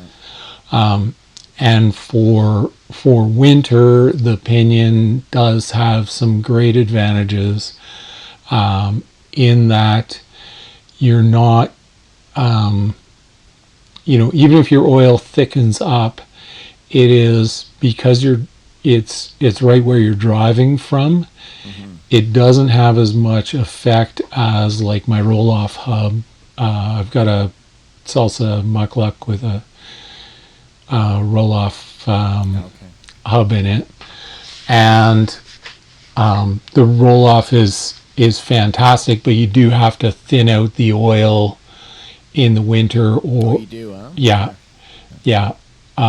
because it totally doesn't shift in the winter. You'll click it, and then you'll have like either this false neutral, or you'll hear a grinding noise, or you'll or you wait a couple of seconds for it to actually shift. Okay. Or you can replace the regular roll-off oil with their cleaning oil. And I rode the pinion at -20, and it was pretty indistinguishable. The cables, it uses a push-pull cable system, so 2 cables, and the cables had noticeable friction, but the shifting was more effort, but it worked. Yeah. And the pedaling was no discernible difference in effort with pedaling at -20. Belt drive or chain? It's chain. It's chain, because I guess it's hard to get a belt that would be the right size for that kind of monstrosity, right? Yeah, you'd need a ridiculously long belt, and the Gates belts I don't think are ideal for extreme cold. Okay. They have a noticeable gain in friction in the extreme cold. Okay, gotcha. As do chains. But chains, you can mess around with lubricants and stuff on chains. Cool. What else should we talk about? Oh, we should talk about when lubricants just popped into my head. So I watch a lot of nerdy videos when I'm on my trainer, and the Silkas this winter. I've been waxing chains in the summer for years and years, and it's awesome. But this winter they mentioned that if you add their synergetic wet lube to a pot of wax, you add like half a bottle of synergetic to a bottle of wax, it softens the wax up enough that it actually stays on your chain. Okay. And because previously at around -20, the wax just ground itself into a powder and fell off the chain. Yeah, I'd have to go check my chain. I had a terrible experience with that, where I had a chain that was just squeaking on a 300K ride, and the chain was squawking the whole time. It was terrible, and I hadn't brought any drip lube or anything to fix it, so I just had to put up with it. Story of my life. That's what I do too. Yeah, and so I put the synergetic in my pot of wax, and it does seem to work so far. It's awesome. Do you use a specific wax, or do you just kind of make your own with paraffin? No, I use the Silka wax. You can call me a sellout if you like, but I did the testing around paraffin. I tried the paraffin and PTFE, and not only is PTFE just the most nasty pollutant available, and carcinogenic, but fuck, here, man, my buddies and I were snorting it. No, it does not really do anywhere near as good a job. Like, okay. I wore out a chain that I was paraffin waxing with PTFE, whereas I've now got my best Silka waxed chains. I got the super secret wax, the in between wax stuff in my cupboard. I bought some last time. Yeah. So I use that, and then I use their hot melt as well. Okay. And like a pound of their hot melt is like, for most people, a lifetime supply, and even for me, it's like 2 or 3 years. True. Yeah, that's true. And so I don't mind spending the extra bucks. And I've now got. Is it the secret chain blend, or is it a different one that you buy? The one that looks like it's in a bag? It's in a bag, yeah. It's super secret, yeah. Yeah. And that one I've got on my gravel drivetrain that's now been on 3 different gravel bikes. Because I'll take the stock drivetrain off, put my favorite drivetrain on, ride it, and then when I sell the bike, I put the stock drivetrain on. So I'm selling it with a new brand new drivetrain. Right. So that drivetrain has a little over 16,000 K on it, and I swap between 2 chains, so that I can hot melt wax one of them while it's off the bike. Mm-hmm. And each of those chains has over 8,000 K on it, and they have no measurable wear. Yeah. And I also have an ultrasonic cleaner I bought last year, because I was like, dicking around trying to figure out, like, trying to clean a chain to get it so you can wax it the first time was just so much work. And I was like, finally I was like, screw it, man, I'm buying an ultrasonic cleaner. I told my wife I really need one. She goes, what is it? You can clean jewelry in it. Yeah, I just emptied it out yesterday, and I was like, oh, I wouldn't put my jewelry in that thing. That's disgusting. Like, Oh yeah, no, I changed the solution in it quite frequently. yeah, I got to change it a little bit more often, maybe. And Yeah. because I'm cleaning two chains that have wax on them at times, it's like there's wax in the bottom of the ultrasonic cleaner. That's and it's Oh yeah, I I gotta don't adjust to it. ultrasonic clean the ones. So if they're waxed, I then don't ultrasonic clean them. I Yeah, well, I was just cleaning it for I forget what reason. Maybe it's because I took it off the bike for long term, and I thought I'd mm, just clean it and yeah, put it somewhere. Yeah. yeah, but yeah, But we have normally you just redip it, Now, do you do something like I know some people that like you leave it in the pot until it's almost getting dry, and then you pull it out, and then like I just pull it out when it's still wet, but that's yeah. So as long as your pot is not too hot, so if you've got a 2-speed crock pot, put it to low. put it to low, and that low is usually you can use whatever, a candy thermometer to measure it. It's usually like around 85 degrees Celsius, Mm, which is plenty cool to just pull it out and it doesn't run all the way out. if right. if you then pump it up to like 125 degrees, like if you have it on high and it's up at 125 degrees and you pull your chain out, basically all that wax drips out. Yeah, yeah, yeah. So that one's been pretty widely tested, and so Silke used to recommend the letting it skin over, and Mm-hmm. I thought, what a pain that is.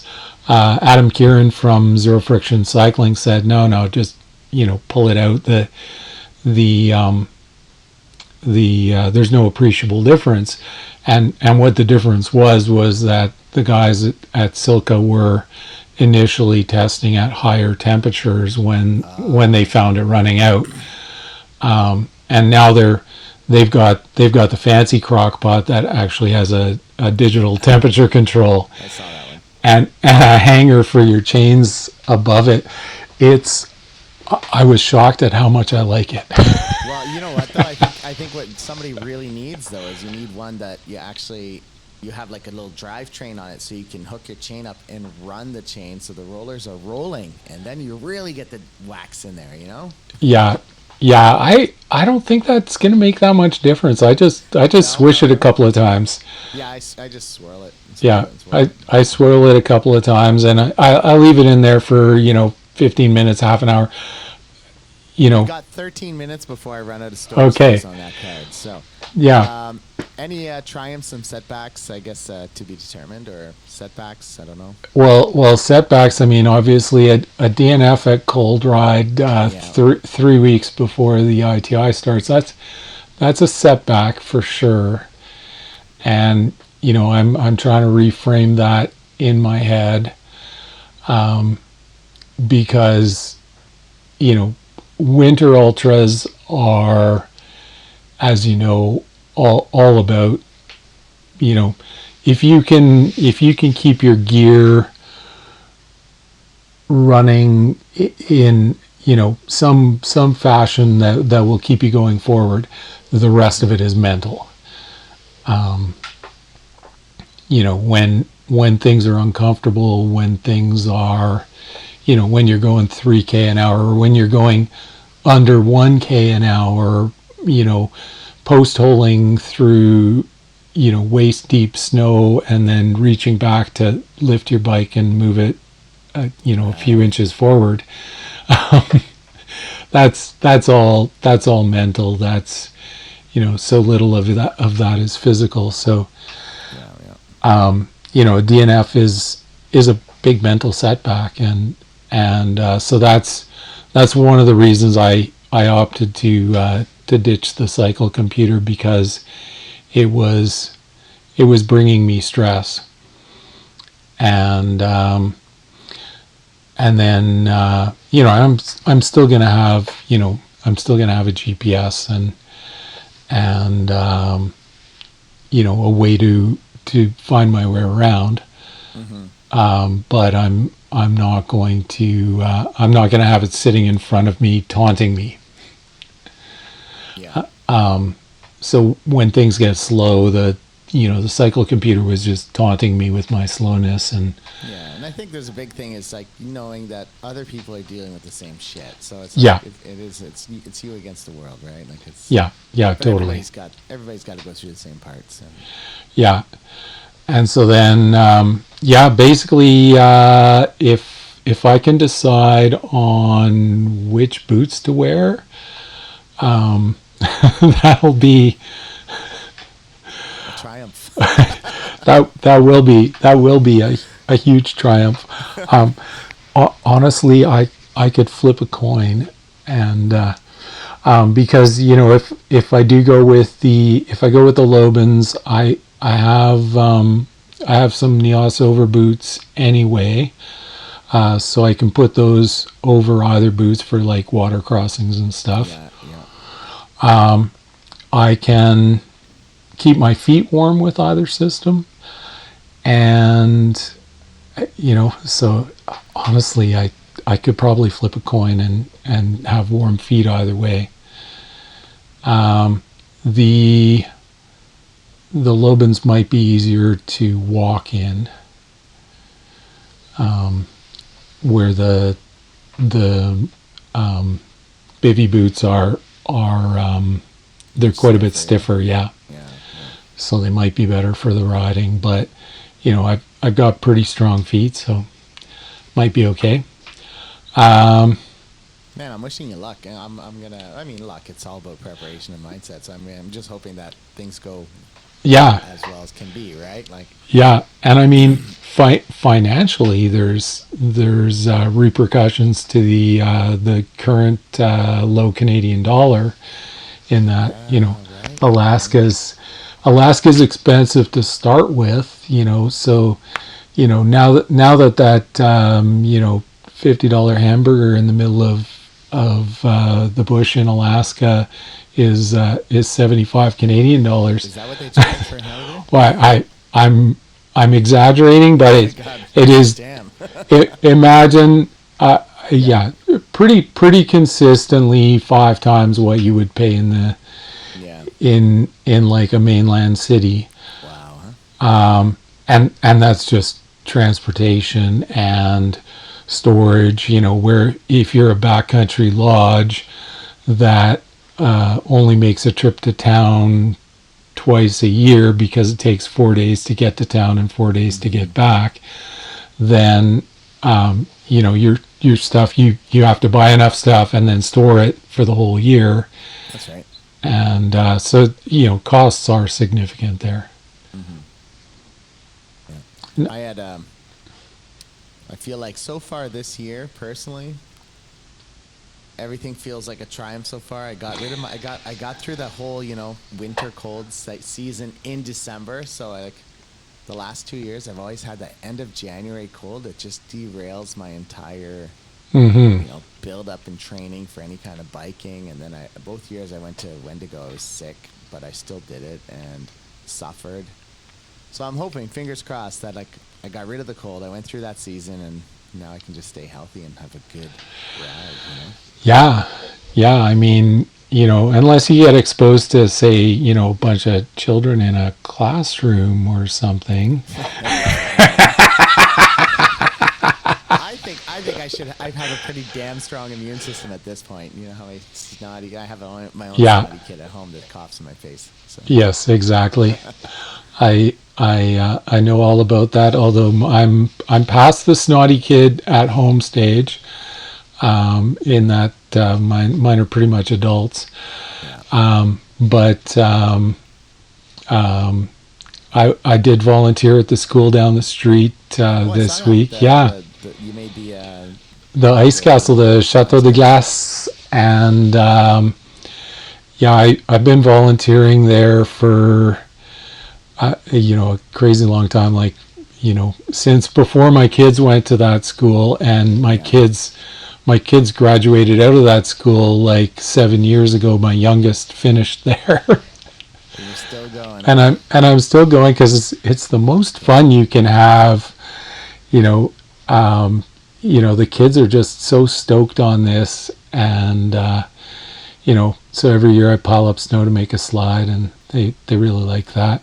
That's cool. And then I started about 10 years ago sleeping over in it the first night it gets built, because 1 year it got vandalized. Somebody came in with a lot of time on their hands and knocked down every brick of the castle the night it got built. And so I started sleeping over there. I said, well, I'll sleep over and I'll guard the castle. And people were asking me, well, are you going to have, a BB gun or bear spray? I'm like, no, it's going to be teenagers. I'm not bear spraying a teenager. And bears are hibernating. Yes. And so I said, this is the kind of, it's going to be a sleepover. So I'm going to bring my 6-year-old daughter and her friend. So I had me and 2 6-year-olds sleeping over in the ice castle the first time I slept over in it. Awesome. And I scared the pants off some guy who was taking a picture of the ice castle at night with a big view camera with the full moon over the castle. When I sat up, I kind of heard his footsteps, and I sat up suddenly, and he jumped right out of his boots. I'm just going to throw this out there, but you really ought to get a abominable snowman costume. And just jump up and randomly yell at people. Yes. Yes. This year was minus 31 when I looked at the thermometer at around 3:30 in the morning. Oh, wow. And so it was pretty chilly, and nobody came by. I was pretty sure I did not need to be there. I was just doing it for fun. What's your plan post ITI, or that's just all up in the air at the moment? Pretty much. So far, my summer plans. I'd like to do the Lost Elephant if I can fit it in, but I had talked about going back to Kyrgyzstan, but there's no way I can afford 2 such expensive trips. And I wish we had time to talk about Kyrgyzstan. I know you did Silk Road last year, and yeah. I'd love to have talked about it, but I guess we'll just have to have another podcast at some point, man. Yeah, absolutely. I'd be glad to be here. It's always fun. Yeah. But anyways, man, it's been a real pleasure. Yeah. It was fun to just talk winter biking, right? Yeah. All right, my man. Talk soon. All right. Thanks. Thanks for having me. Talk to you later. All right. Bye. Later.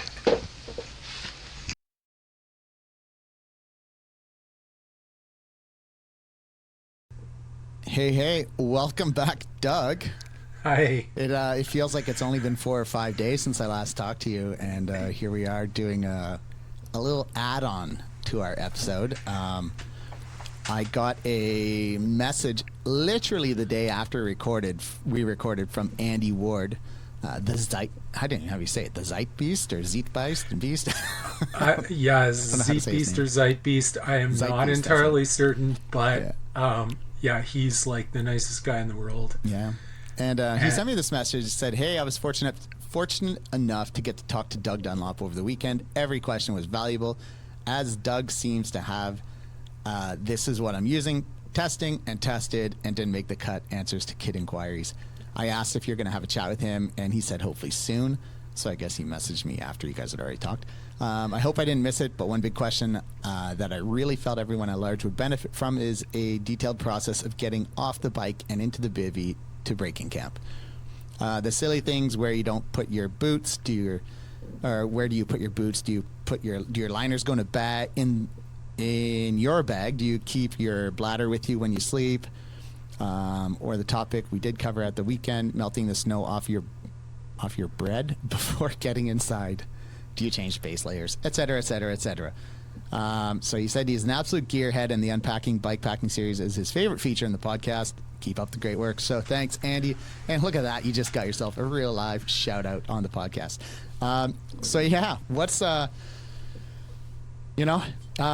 of questions there. I know I don't want to take too long because it's already a really long episode, but I guess I could say like my experience personally, and then you can kind of jump in with corrections or improvements. But yeah, dating back to my military time, I always found that, boots go well. When we had the army tents, it was inside the tents, but I a lot of times slept under a lean-to, and just out of the weather. I don't take my liners out, but if they were really gross and sweaty, maybe I would want to, like to dry out inside my sleeping bag, maybe. But when I did my overnighter recently, the flap blew off the tent. It blew off of the boots because it wasn't staked out really well. Like the tent was loose and floppy, and I woke up to about an inch of snow in my boots. But they were at cold temperature, so I just dumped them upside down, scraped out the snow. It wasn't really an end of the world type thing. How about you? What do you do with your boots? Well, so first I'd like to recount an experience I had on the first time I did the ITI. Yeah. Which is I put my boots beside me, like I generally had been doing. Unfortunately, there had been a huge temperature swing that day, and my boots were way wetter than they should have been, and they froze. They froze in a position that was not the same shape as my foot. Oh, no. And I had some fearsome blisters from walking, pushing my bike / riding my bike from where I'd bivvied to the next checkpoint, which was, a trivial distance, like maybe 20, 30K. Mm-hmm. But those boots were so uncomfortable, frozen. And so ever since then, I bring a dry bag and I put my boots in the dry bag, and I put that so that way if they are wet, they are going to not wet out my sleeping bag because they're in a dry bag, and I put them in my sleeping bag with me. Yeah. And sometimes that's, and sometimes is that just the around liners? Like you leave the boot, or the whole thing goes in the dry bag? whole thing, because depending on, most of the boots I'm using currently don't even have liners. And then my bivy boots they do have liners, but the liners are such a pain in the butt to get out and in. And the Loban boots they're just a felted boot. They don't have liners at all. Other than I can fit actually a couple of layers of socks in there.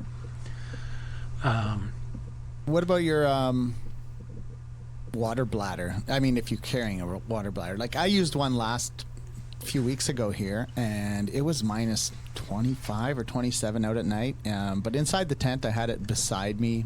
It's in an insulated, like it's an Osprey one, so I got the insulated case around it. It didn't freeze.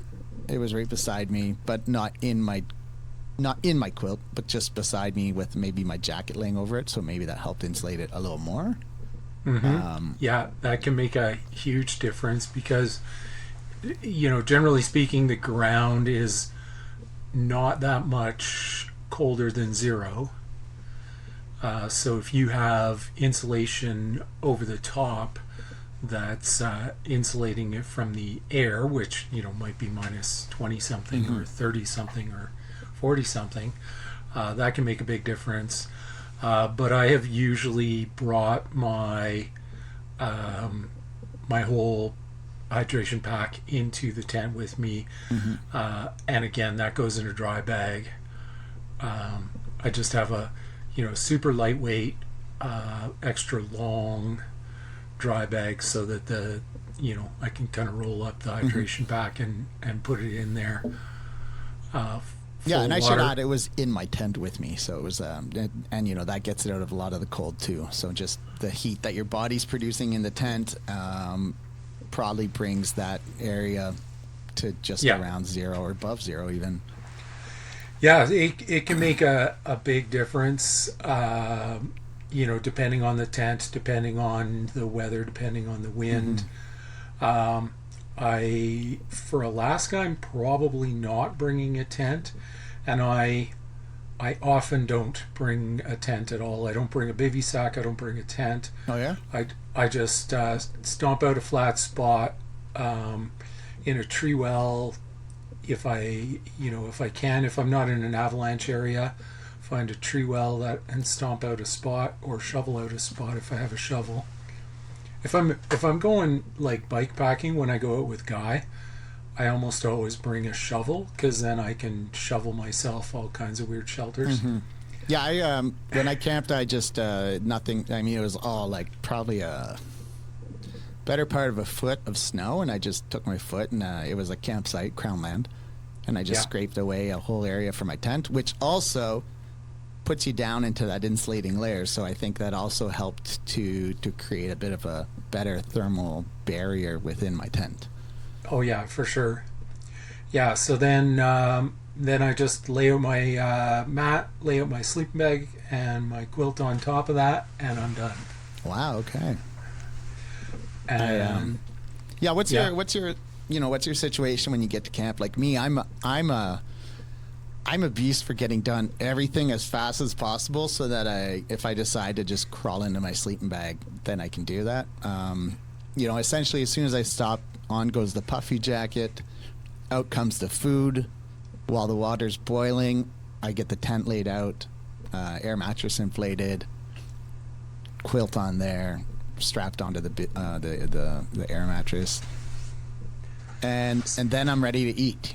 So it's I hate to just sit around and watch water boil, and I'm kind of one of those people that by the time I stop, I'm probably wanting to sleep. So try to get everything done quickly and efficiently. I hear you. I definitely try to minimize that time. My natural way of things is slow, Okay. and so I don't come by efficiency easily. I have to work for it. But that said, I do strive for it, and so I've got a few techniques. One of which is this. So instead of inflating my air mattress, I undo the volley strap on my. So I've got two here. Oh, you got two. You had the folding one and then the wrapped one. I got the folding one and then the wrapped one. The wrapped one is the full length of me, and the folding one is a little bit shorter than that. Okay. And because they kind of only make them to 6 feet in the folding one, and so yeah, I throw those down and throw my sleeping bag on top and get into the sleeping bag right away. And are one of those, the metal lined whatever reflective surface, how they make some of those that were meant for reflecting your body heat? Yeah, both of those are. The top one, you can see some of the silver still. Okay. And then on the bottom one is, or the foldy one is a brand new Nemo one. Oh, okay. And it's super light, and it's got the reflective. It's measurably warmer than the 20-year-old Ridge Rest. And I don't know what the Ridge Rest is new, because I've bought all mine at garage sales, and or bought them new more than 20 years ago. And do you keep that in your big dry bag when you're on the bike and traveling, or because depending, sometimes it could be quite splashy and gross, or depends on the conditions. Yeah, no, I usually roll it with the me side facing in. Okay. And then if it gets splashed, if it gets sometimes it'll be covered in mud, I'll just lay it out, and the clean one's on the inside. I'll throw the clean one down on top of it. Okay. If it's winter, you can usually just shake them off.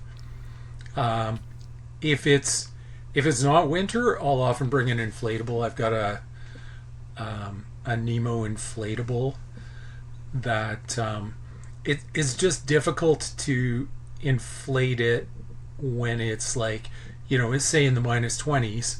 It's difficult to inflate the inflatable with like mittens on, and Yeah. and I still like I usually the first thing I do is throw down one of the mats, and then I can sit on it so that my knees aren't getting cold, my butt's not getting cold while I'm setting up other stuff, and I'll actually grab my stove, so I pop myself into the sleeping bag, just from the waist down to keep my legs and stuff warm, and then I'll operate the stove right from the sleeping bag. Okay.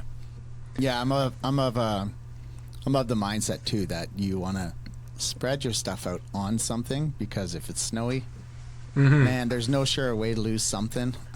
So Yes. I was fortunate with the Crown campsite last time, a couple weeks ago, that they had, stumps of logs for sitting on, and they had even against one of the trees, they built a little platform. So that's where I Yeah. cooked my food, and I was like, oh, well, spoiled.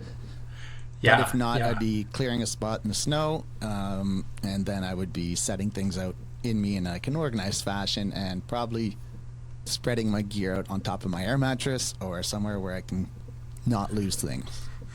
Yeah, yeah. I don't like to scatter things. I have a little space blanket that I use. It's maybe 4 feet by 4 feet, so I can have a spot near my upper body where I can put whatever stuff. And then I only have one place to check in the morning, because guaranteed I would leave it behind. Yeah, well, I had a tent. It was a disaster. It was just stuff everywhere. I was pretty mind blown at how fast I just became an absolute slob. Yeah, yeah. That's always the trouble with the tent, is it's easy to spread your stuff out, and Yeah. and then I'm looking forward to I got the wind anchor tent. I backed it on Kickstarter. It looked good. I haven't used it yet because I just got it, but it's pretty cool. I'm looking forward to seeing how that works out. With just 2 tie-off points, you can tie one into a tree, one into your bike, and you're good to go. oh, cool. And then it's Yeah. a cross loop in the middle, so it's kind of like 2 inverted triangles, like 2 triangles with the bottoms touching each other, basically. Okay, nice. Yeah, What's so- it weigh? Well, they say 850 grams, but then when I got it, I realized that is just the tent, no pole, no pegs, no ground sheet. Well, the ground sheet, I figured it was extra, but it was, and not even the bag. So when you weighed everything that you needed to have a functional tent, it was right around a kilo or 1.1 kilos. So it's yeah. not heavy by any means. That's still not tragic. Yeah, and That the pro one one or was two 200 person. grams less. So One or two person. it's a 1 person. I think you can fit 2, but you'd be sleeping like toe to toe, and you'd probably need. Right. I think you can manage it. I think they said you could. Yeah. What's your like? How soon after you stop do you change out of your damp layers? Pretty darn quick, because I want to get those. So one of two things happens: either I leave them on in the hopes of drying them out a little bit overnight, or I strip them down right away, and either put them in a dry bag, or just loosen my sleeping bag, and I try to get on whatever I'm wearing to sleep in right away, and socks, like I'm pulling off the socks at the same time as my boots, and putting on my sleeping socks right away. Yeah, I failed on that last time. I was wearing like the army liner socks, like they're just like basically long nylon ones, just as an extra layer between my foot and the heated socks. It was a 2-day trip, Right. and I took off my heated socks and I put on my little winter camp booties, and then didn't really think about it until I was ready to go to bed, and then I climbed into my bivy bag and into my quilt, and then it was probably around 2 in the morning where I'm like, shit, my feet are cold.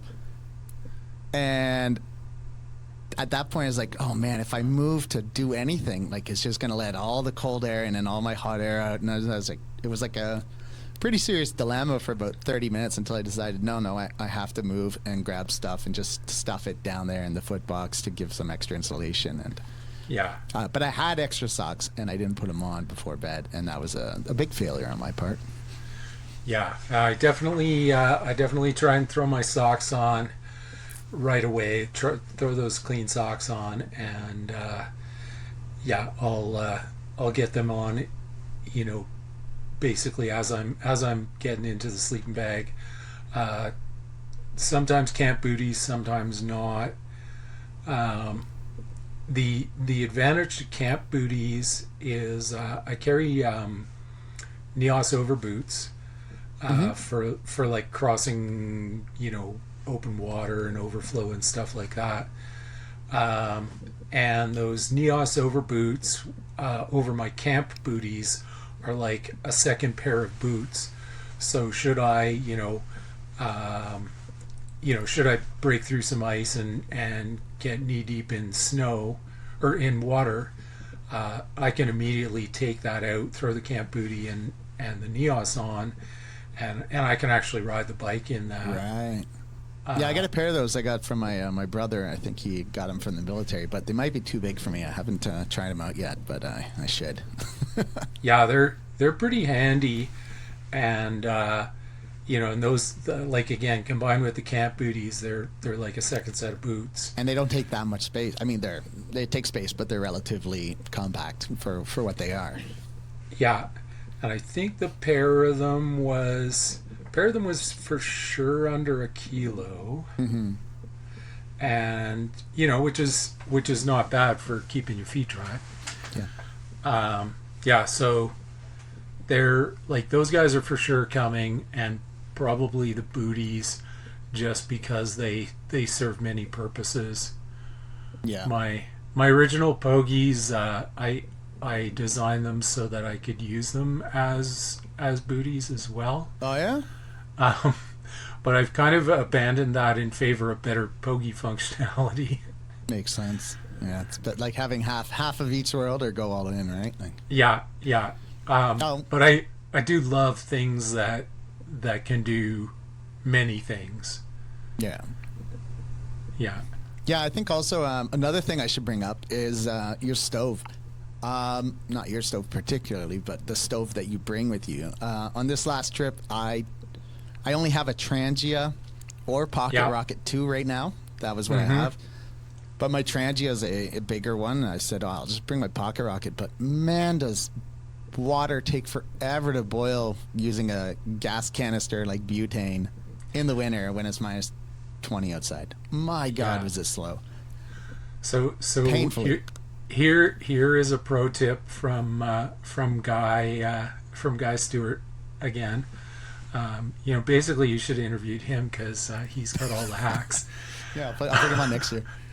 He's he carries he's got one of those canister stoves. Forget what they call it. It's like an exchanger. It's an MSR one, and it's super fuel efficient.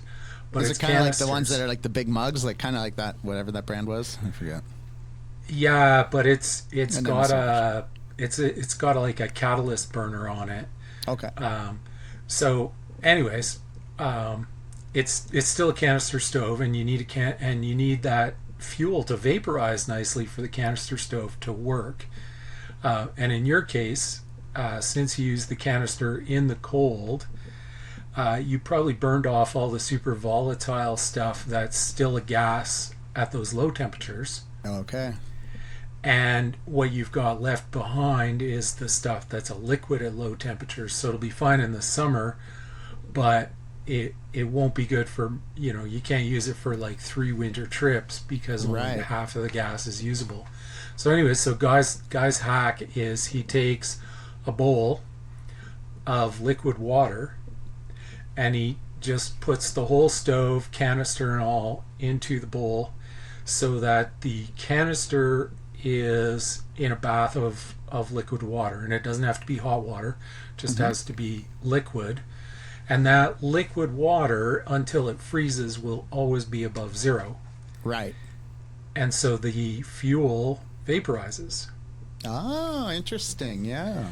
So if you have just an extra pot, you put some water in it, throw your canister in there, and it's also a nice Yeah. stable place to use your stove. Yeah, so he does it with just a plastic bowl. Throws a plastic bowl, puts some water in the plastic bowl, puts the and he'll get crazy spider web patterns of ice that'll form in the bowl as the water freezes, because the fuel will draw the heat out of the water and freeze the water. But until that happens, it's really cool, and it makes really cool ice patterns. That's cool. I'll have to try that out. Yeah, because I quite like the compactness of the Pocket Rockets, or Pocket Rocket 2 or Deluxe or whatever you have. But Yeah, yeah, I've it doesn't got really work the- at altitude, and doesn't really work well in the cold, or not Yeah. ideally anyways. Yeah, I've got a canister stove, another MSR one, and I forget what it's called, the Win Pro 2 maybe. Anyways, it's got a remote canister, so you can actually flip the canister upside down Oh yeah, with the hose, right? It's got a line. with the hose going to it, and then I'll get a little extra heat out of it by just moving the canister a little, bending the hose a little so the canister's closer to the burner. And that'll that works great in winter. I've used it right down to -40, Interesting. and yeah, they work super well. Yeah, interesting. I didn't ever. Yeah. And it's pretty close to as compact as the Pocket Rocket. Yep. Yeah. Yeah, I was fortunate. I was able to cook my dinner and cook my breakfast, and I was like, but I was worried. I was looking at it. I'm like, man, that flame is just not doing well. Yeah, I've been a few times to campgrounds in the winter when it's like, what I think of as warm, like -10, and I see people walking around with a fuel canister in the armpit of their jacket, trying to warm up this canister, and that's got to be the most uncomfortable feeling in the world. Yeah. And so the last time I showed somebody the water trick, they were like, "Whoa!" Yeah, I'm gonna try that out for sure. Yeah, another good tip is well, personally, especially from my army days, because they never let us rest long, anyways. But it was, as soon as you get up in the morning and you get your boots on, it's like, get your body moving.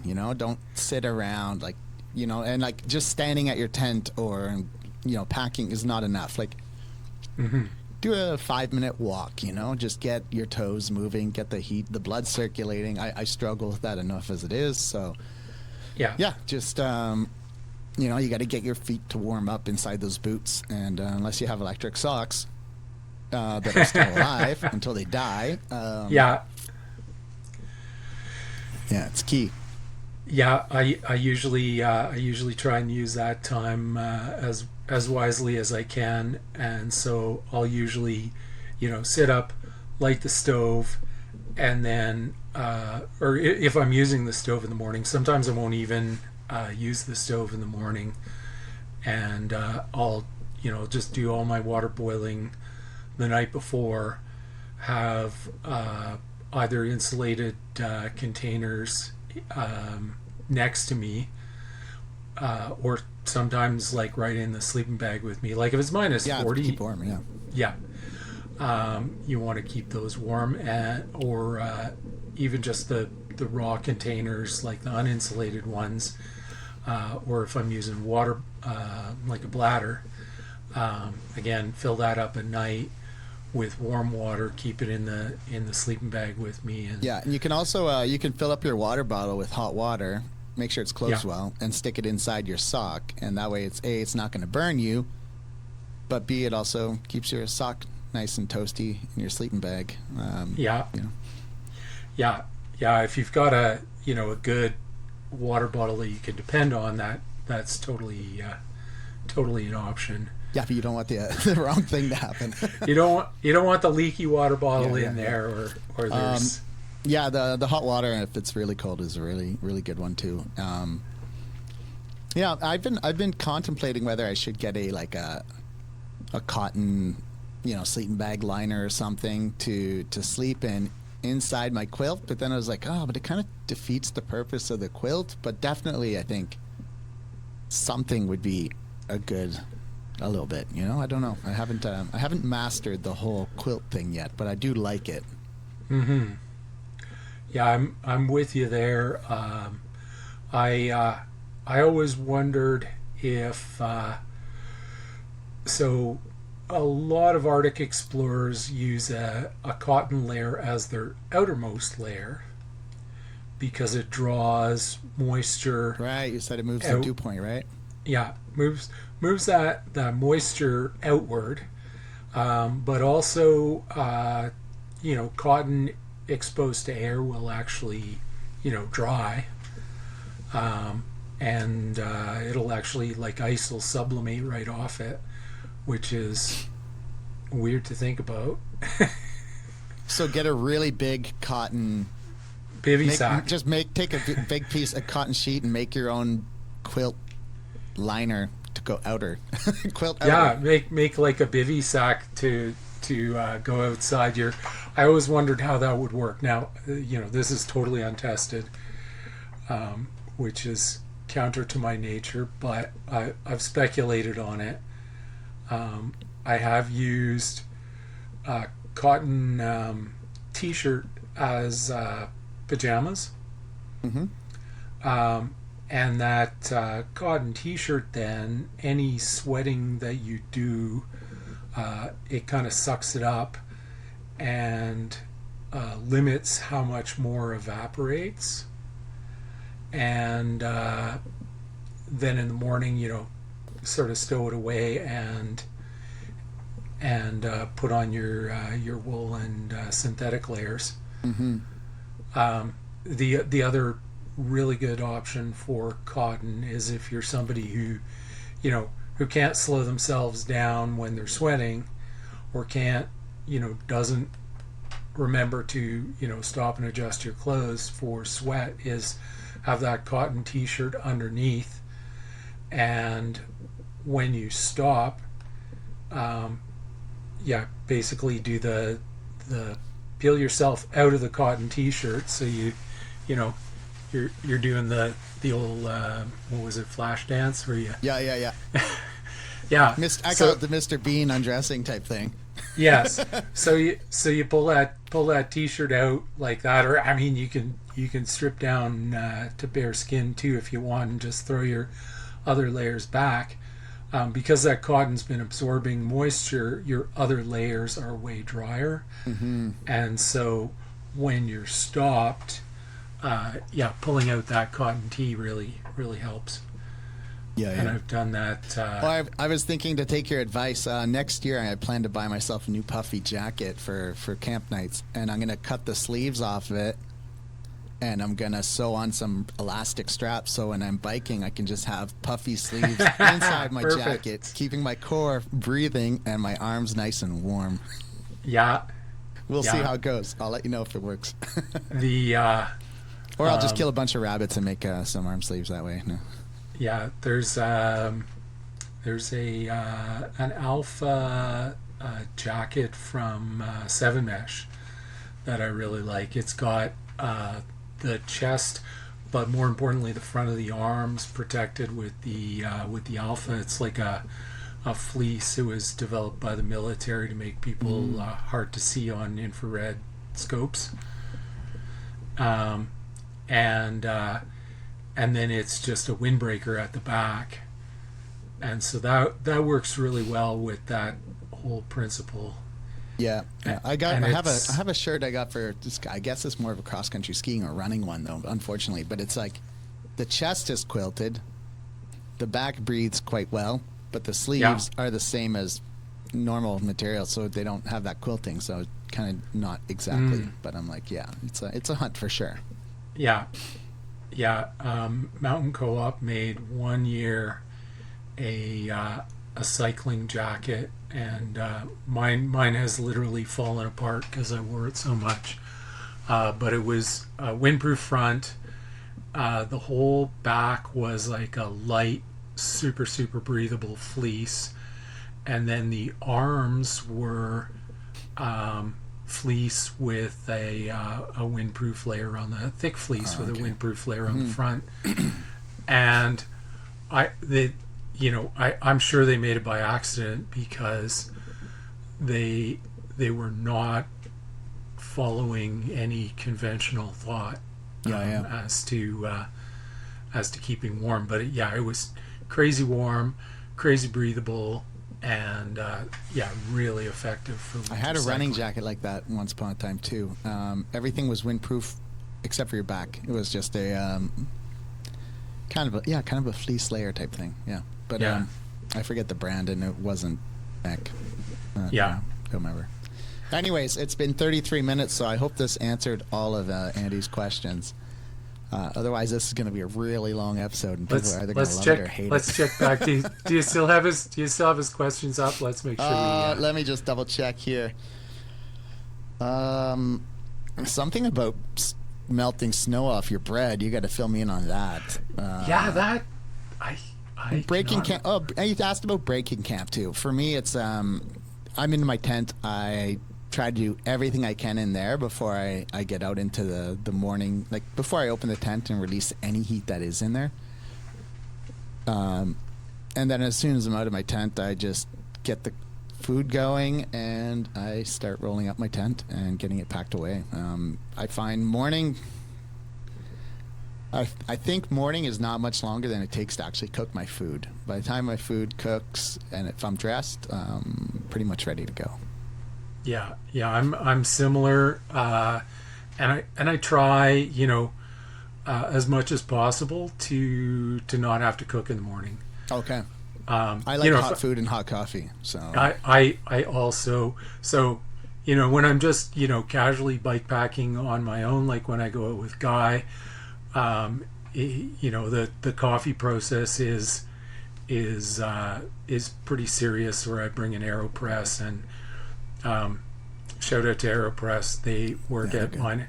So I fully expected mine to shatter into a million pieces at minus 40. It was actually a little bit below minus 40 one morning, and I had to put it in the pot of boiling water just because otherwise I had too much thermal mass to make a hot cup of coffee. And then I pulled it out of the boiling water, added my ground coffee, and then pressed it. Do you do yours inverted? Like I learned this just about a year ago. Was like make it inverted, dump the coffee in, put the water, and then put your cap on and let it. Yeah, put the cap on, and then I actually flip it over and press it right away, and I grind quite thin. So I look to have like a moderate I'm not that press. big a coffee nerd. I just take whatever's in the cupboard at home, Oh, yeah, no, I bring a grinder.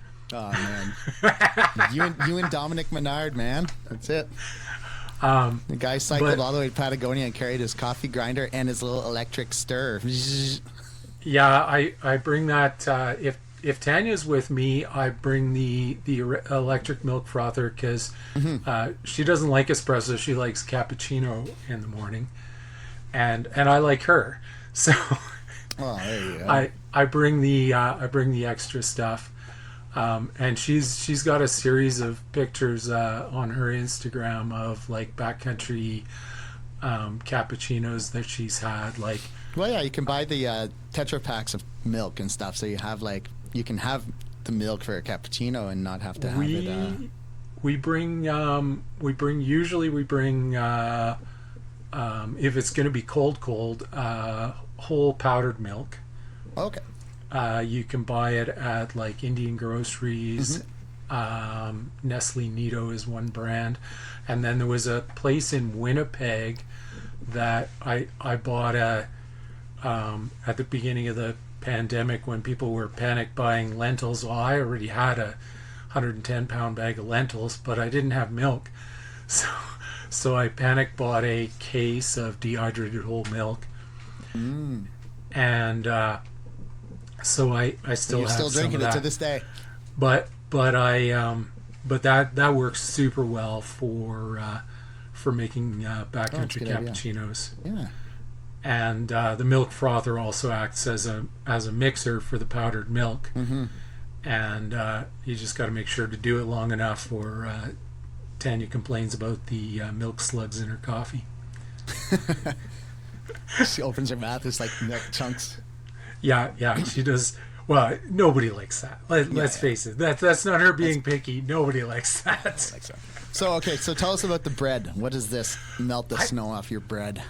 I am not entirely certain. Okay. Because melting the snow off your bread before getting inside. That's what he wrote. I don't know. I don't usually use. I do knock snow off of pretty much everything. I'm guessing that whatever he typed, it auto-corrected. He made a spelling mistake and it auto-corrected it to melting the snow off your bread. To bread, yes. So I'm trying to think, what could bread be? What would you be melting? You wouldn't melt the snow off your bike. You would like. You sometimes have to make your gears work again. Maybe if your derailleur is frozen. I don't know. I have to get back to. I could message him right now. I wouldn't worry about it too much. Yeah. Anyways, yeah. I guess that's about it. I think we covered everything, and yeah, I'll make sure to edit this in. It'll just be one really long winter biking episode, but I think it's all good. It's a lot of good conversations. So it's my family were teasing me that I should have a podcast warning that warning. I can't talk about anything for less than 3 hours. Yeah. My wife doesn't even bug me anymore when I say, she's like, how long you be? 1 hour and a half? She said, see you in the afternoon. Like, it's been a while since she's like asked me for talking too long on a podcast. That's good. Yeah, we get each other. No, we get each other, and the funny thing is, Tanya could probably answer 80% of these questions, but she would do it concisely. She's not inexperienced. She spent we used to have a family tradition of going out bikepacking for New Year's. We'd sleep out New Year's Eve and New Year's Day, and then come back on like the 2nd or the 3rd. And a few of those were like out in Banff, and it was one night we had the fireworks were launching from the hotel that was kind of directly up the hill from our campsite, and so there were midnight rolled around and there were New Year's fireworks. Yeah, we had the best seats in the house. Awesome. When are you heading to Alaska? When is that coming up soon, right? Yeah, my plane leaves the 20th, and I've been packing my bike and getting all the stuff ready. Miles from bikepacking.com has put the call out for the rigs of ITI, yeah. And I actually made a bag this weekend to throw on the back to put my sleeping bag and stuff in. And I made it with a zipper in the hopes that it'll be easier to operate with mittens on. Yeah. And so it can stay on the bike while I'm stuffing the sleeping bags in. Oh, okay, so it's got like some little straps to be able to mount right onto the rack and stay in place kind of Yeah, thing? yeah. Nice. So the plan is to leave it on the rack the whole time, and then just take the sleeping bag in and out. And yeah, it's the only problem is I put one of the straps right over where I put my cold bike patch. Oh no. All right, man. Well, hey, I'm not gonna keep you. And for me personally, it's probably only 10 degrees inside this podcast studio right now, so it's like everything I can take not to shiver. Yeah, I got a few layers on, so I was out at the dentist earlier today, so Yeah, and I had to turn off the heat when we started because otherwise the heaters oh come yes, pounding on, and they're like these ceiling 220 volt type things that are right, they're pretty noisy. heavy. Yeah. All right, man. Well, thanks for taking the time to come on and help answer Andy's questions. And yeah, all the best on, I was going to say the Wendigo, but the ITI. At the ITI, and all the best for you on the Wendigo. Cheers, man. Yeah, I'll be. Your start date is what then? The 23rd. Okay, so yeah, I think my event's on the 22nd. I think you're on the 22nd, and then the you should be done by the 23rd. By the well, yeah, it should be. I mean, it looks like I was looking at the forecast. It looks like there's snow almost. Well, that was the long-term forecast, but it was almost every day the week before. But it's relatively small, and it would get groomed. The rail trail would be groomed in between, so we'll see. Yep. I'm doing the 200. I registered for 200 thinking, well, I could always drop it to 100, but I just feel like I'm going to do the 200 and suck it up and just get it done. Do the 200. It'll be a hoot. Yeah, my wife said, oh, well, maybe you can just rent a hotel for 2 nights and I can stay there with Jasmine for a whole day and we can swim and do this and that. And then when you're done, I'll pick you up. So, okay. That sounds like a great plan. Yeah. Yeah. And then next year you can come out to Cranbrook for the cold ride. Yeah, I could maybe. It's hard, right? I'm a teacher, so it's hard to fit things like that in if it's not certain times of the year. But yeah, it might coincide with you never know a long weekend and stuff. I know. Yeah. All right. Yeah. Well, I gotta go and warm up somewhere, anywhere in the house. All right. Talk to you soon. Talk to you soon. Bye.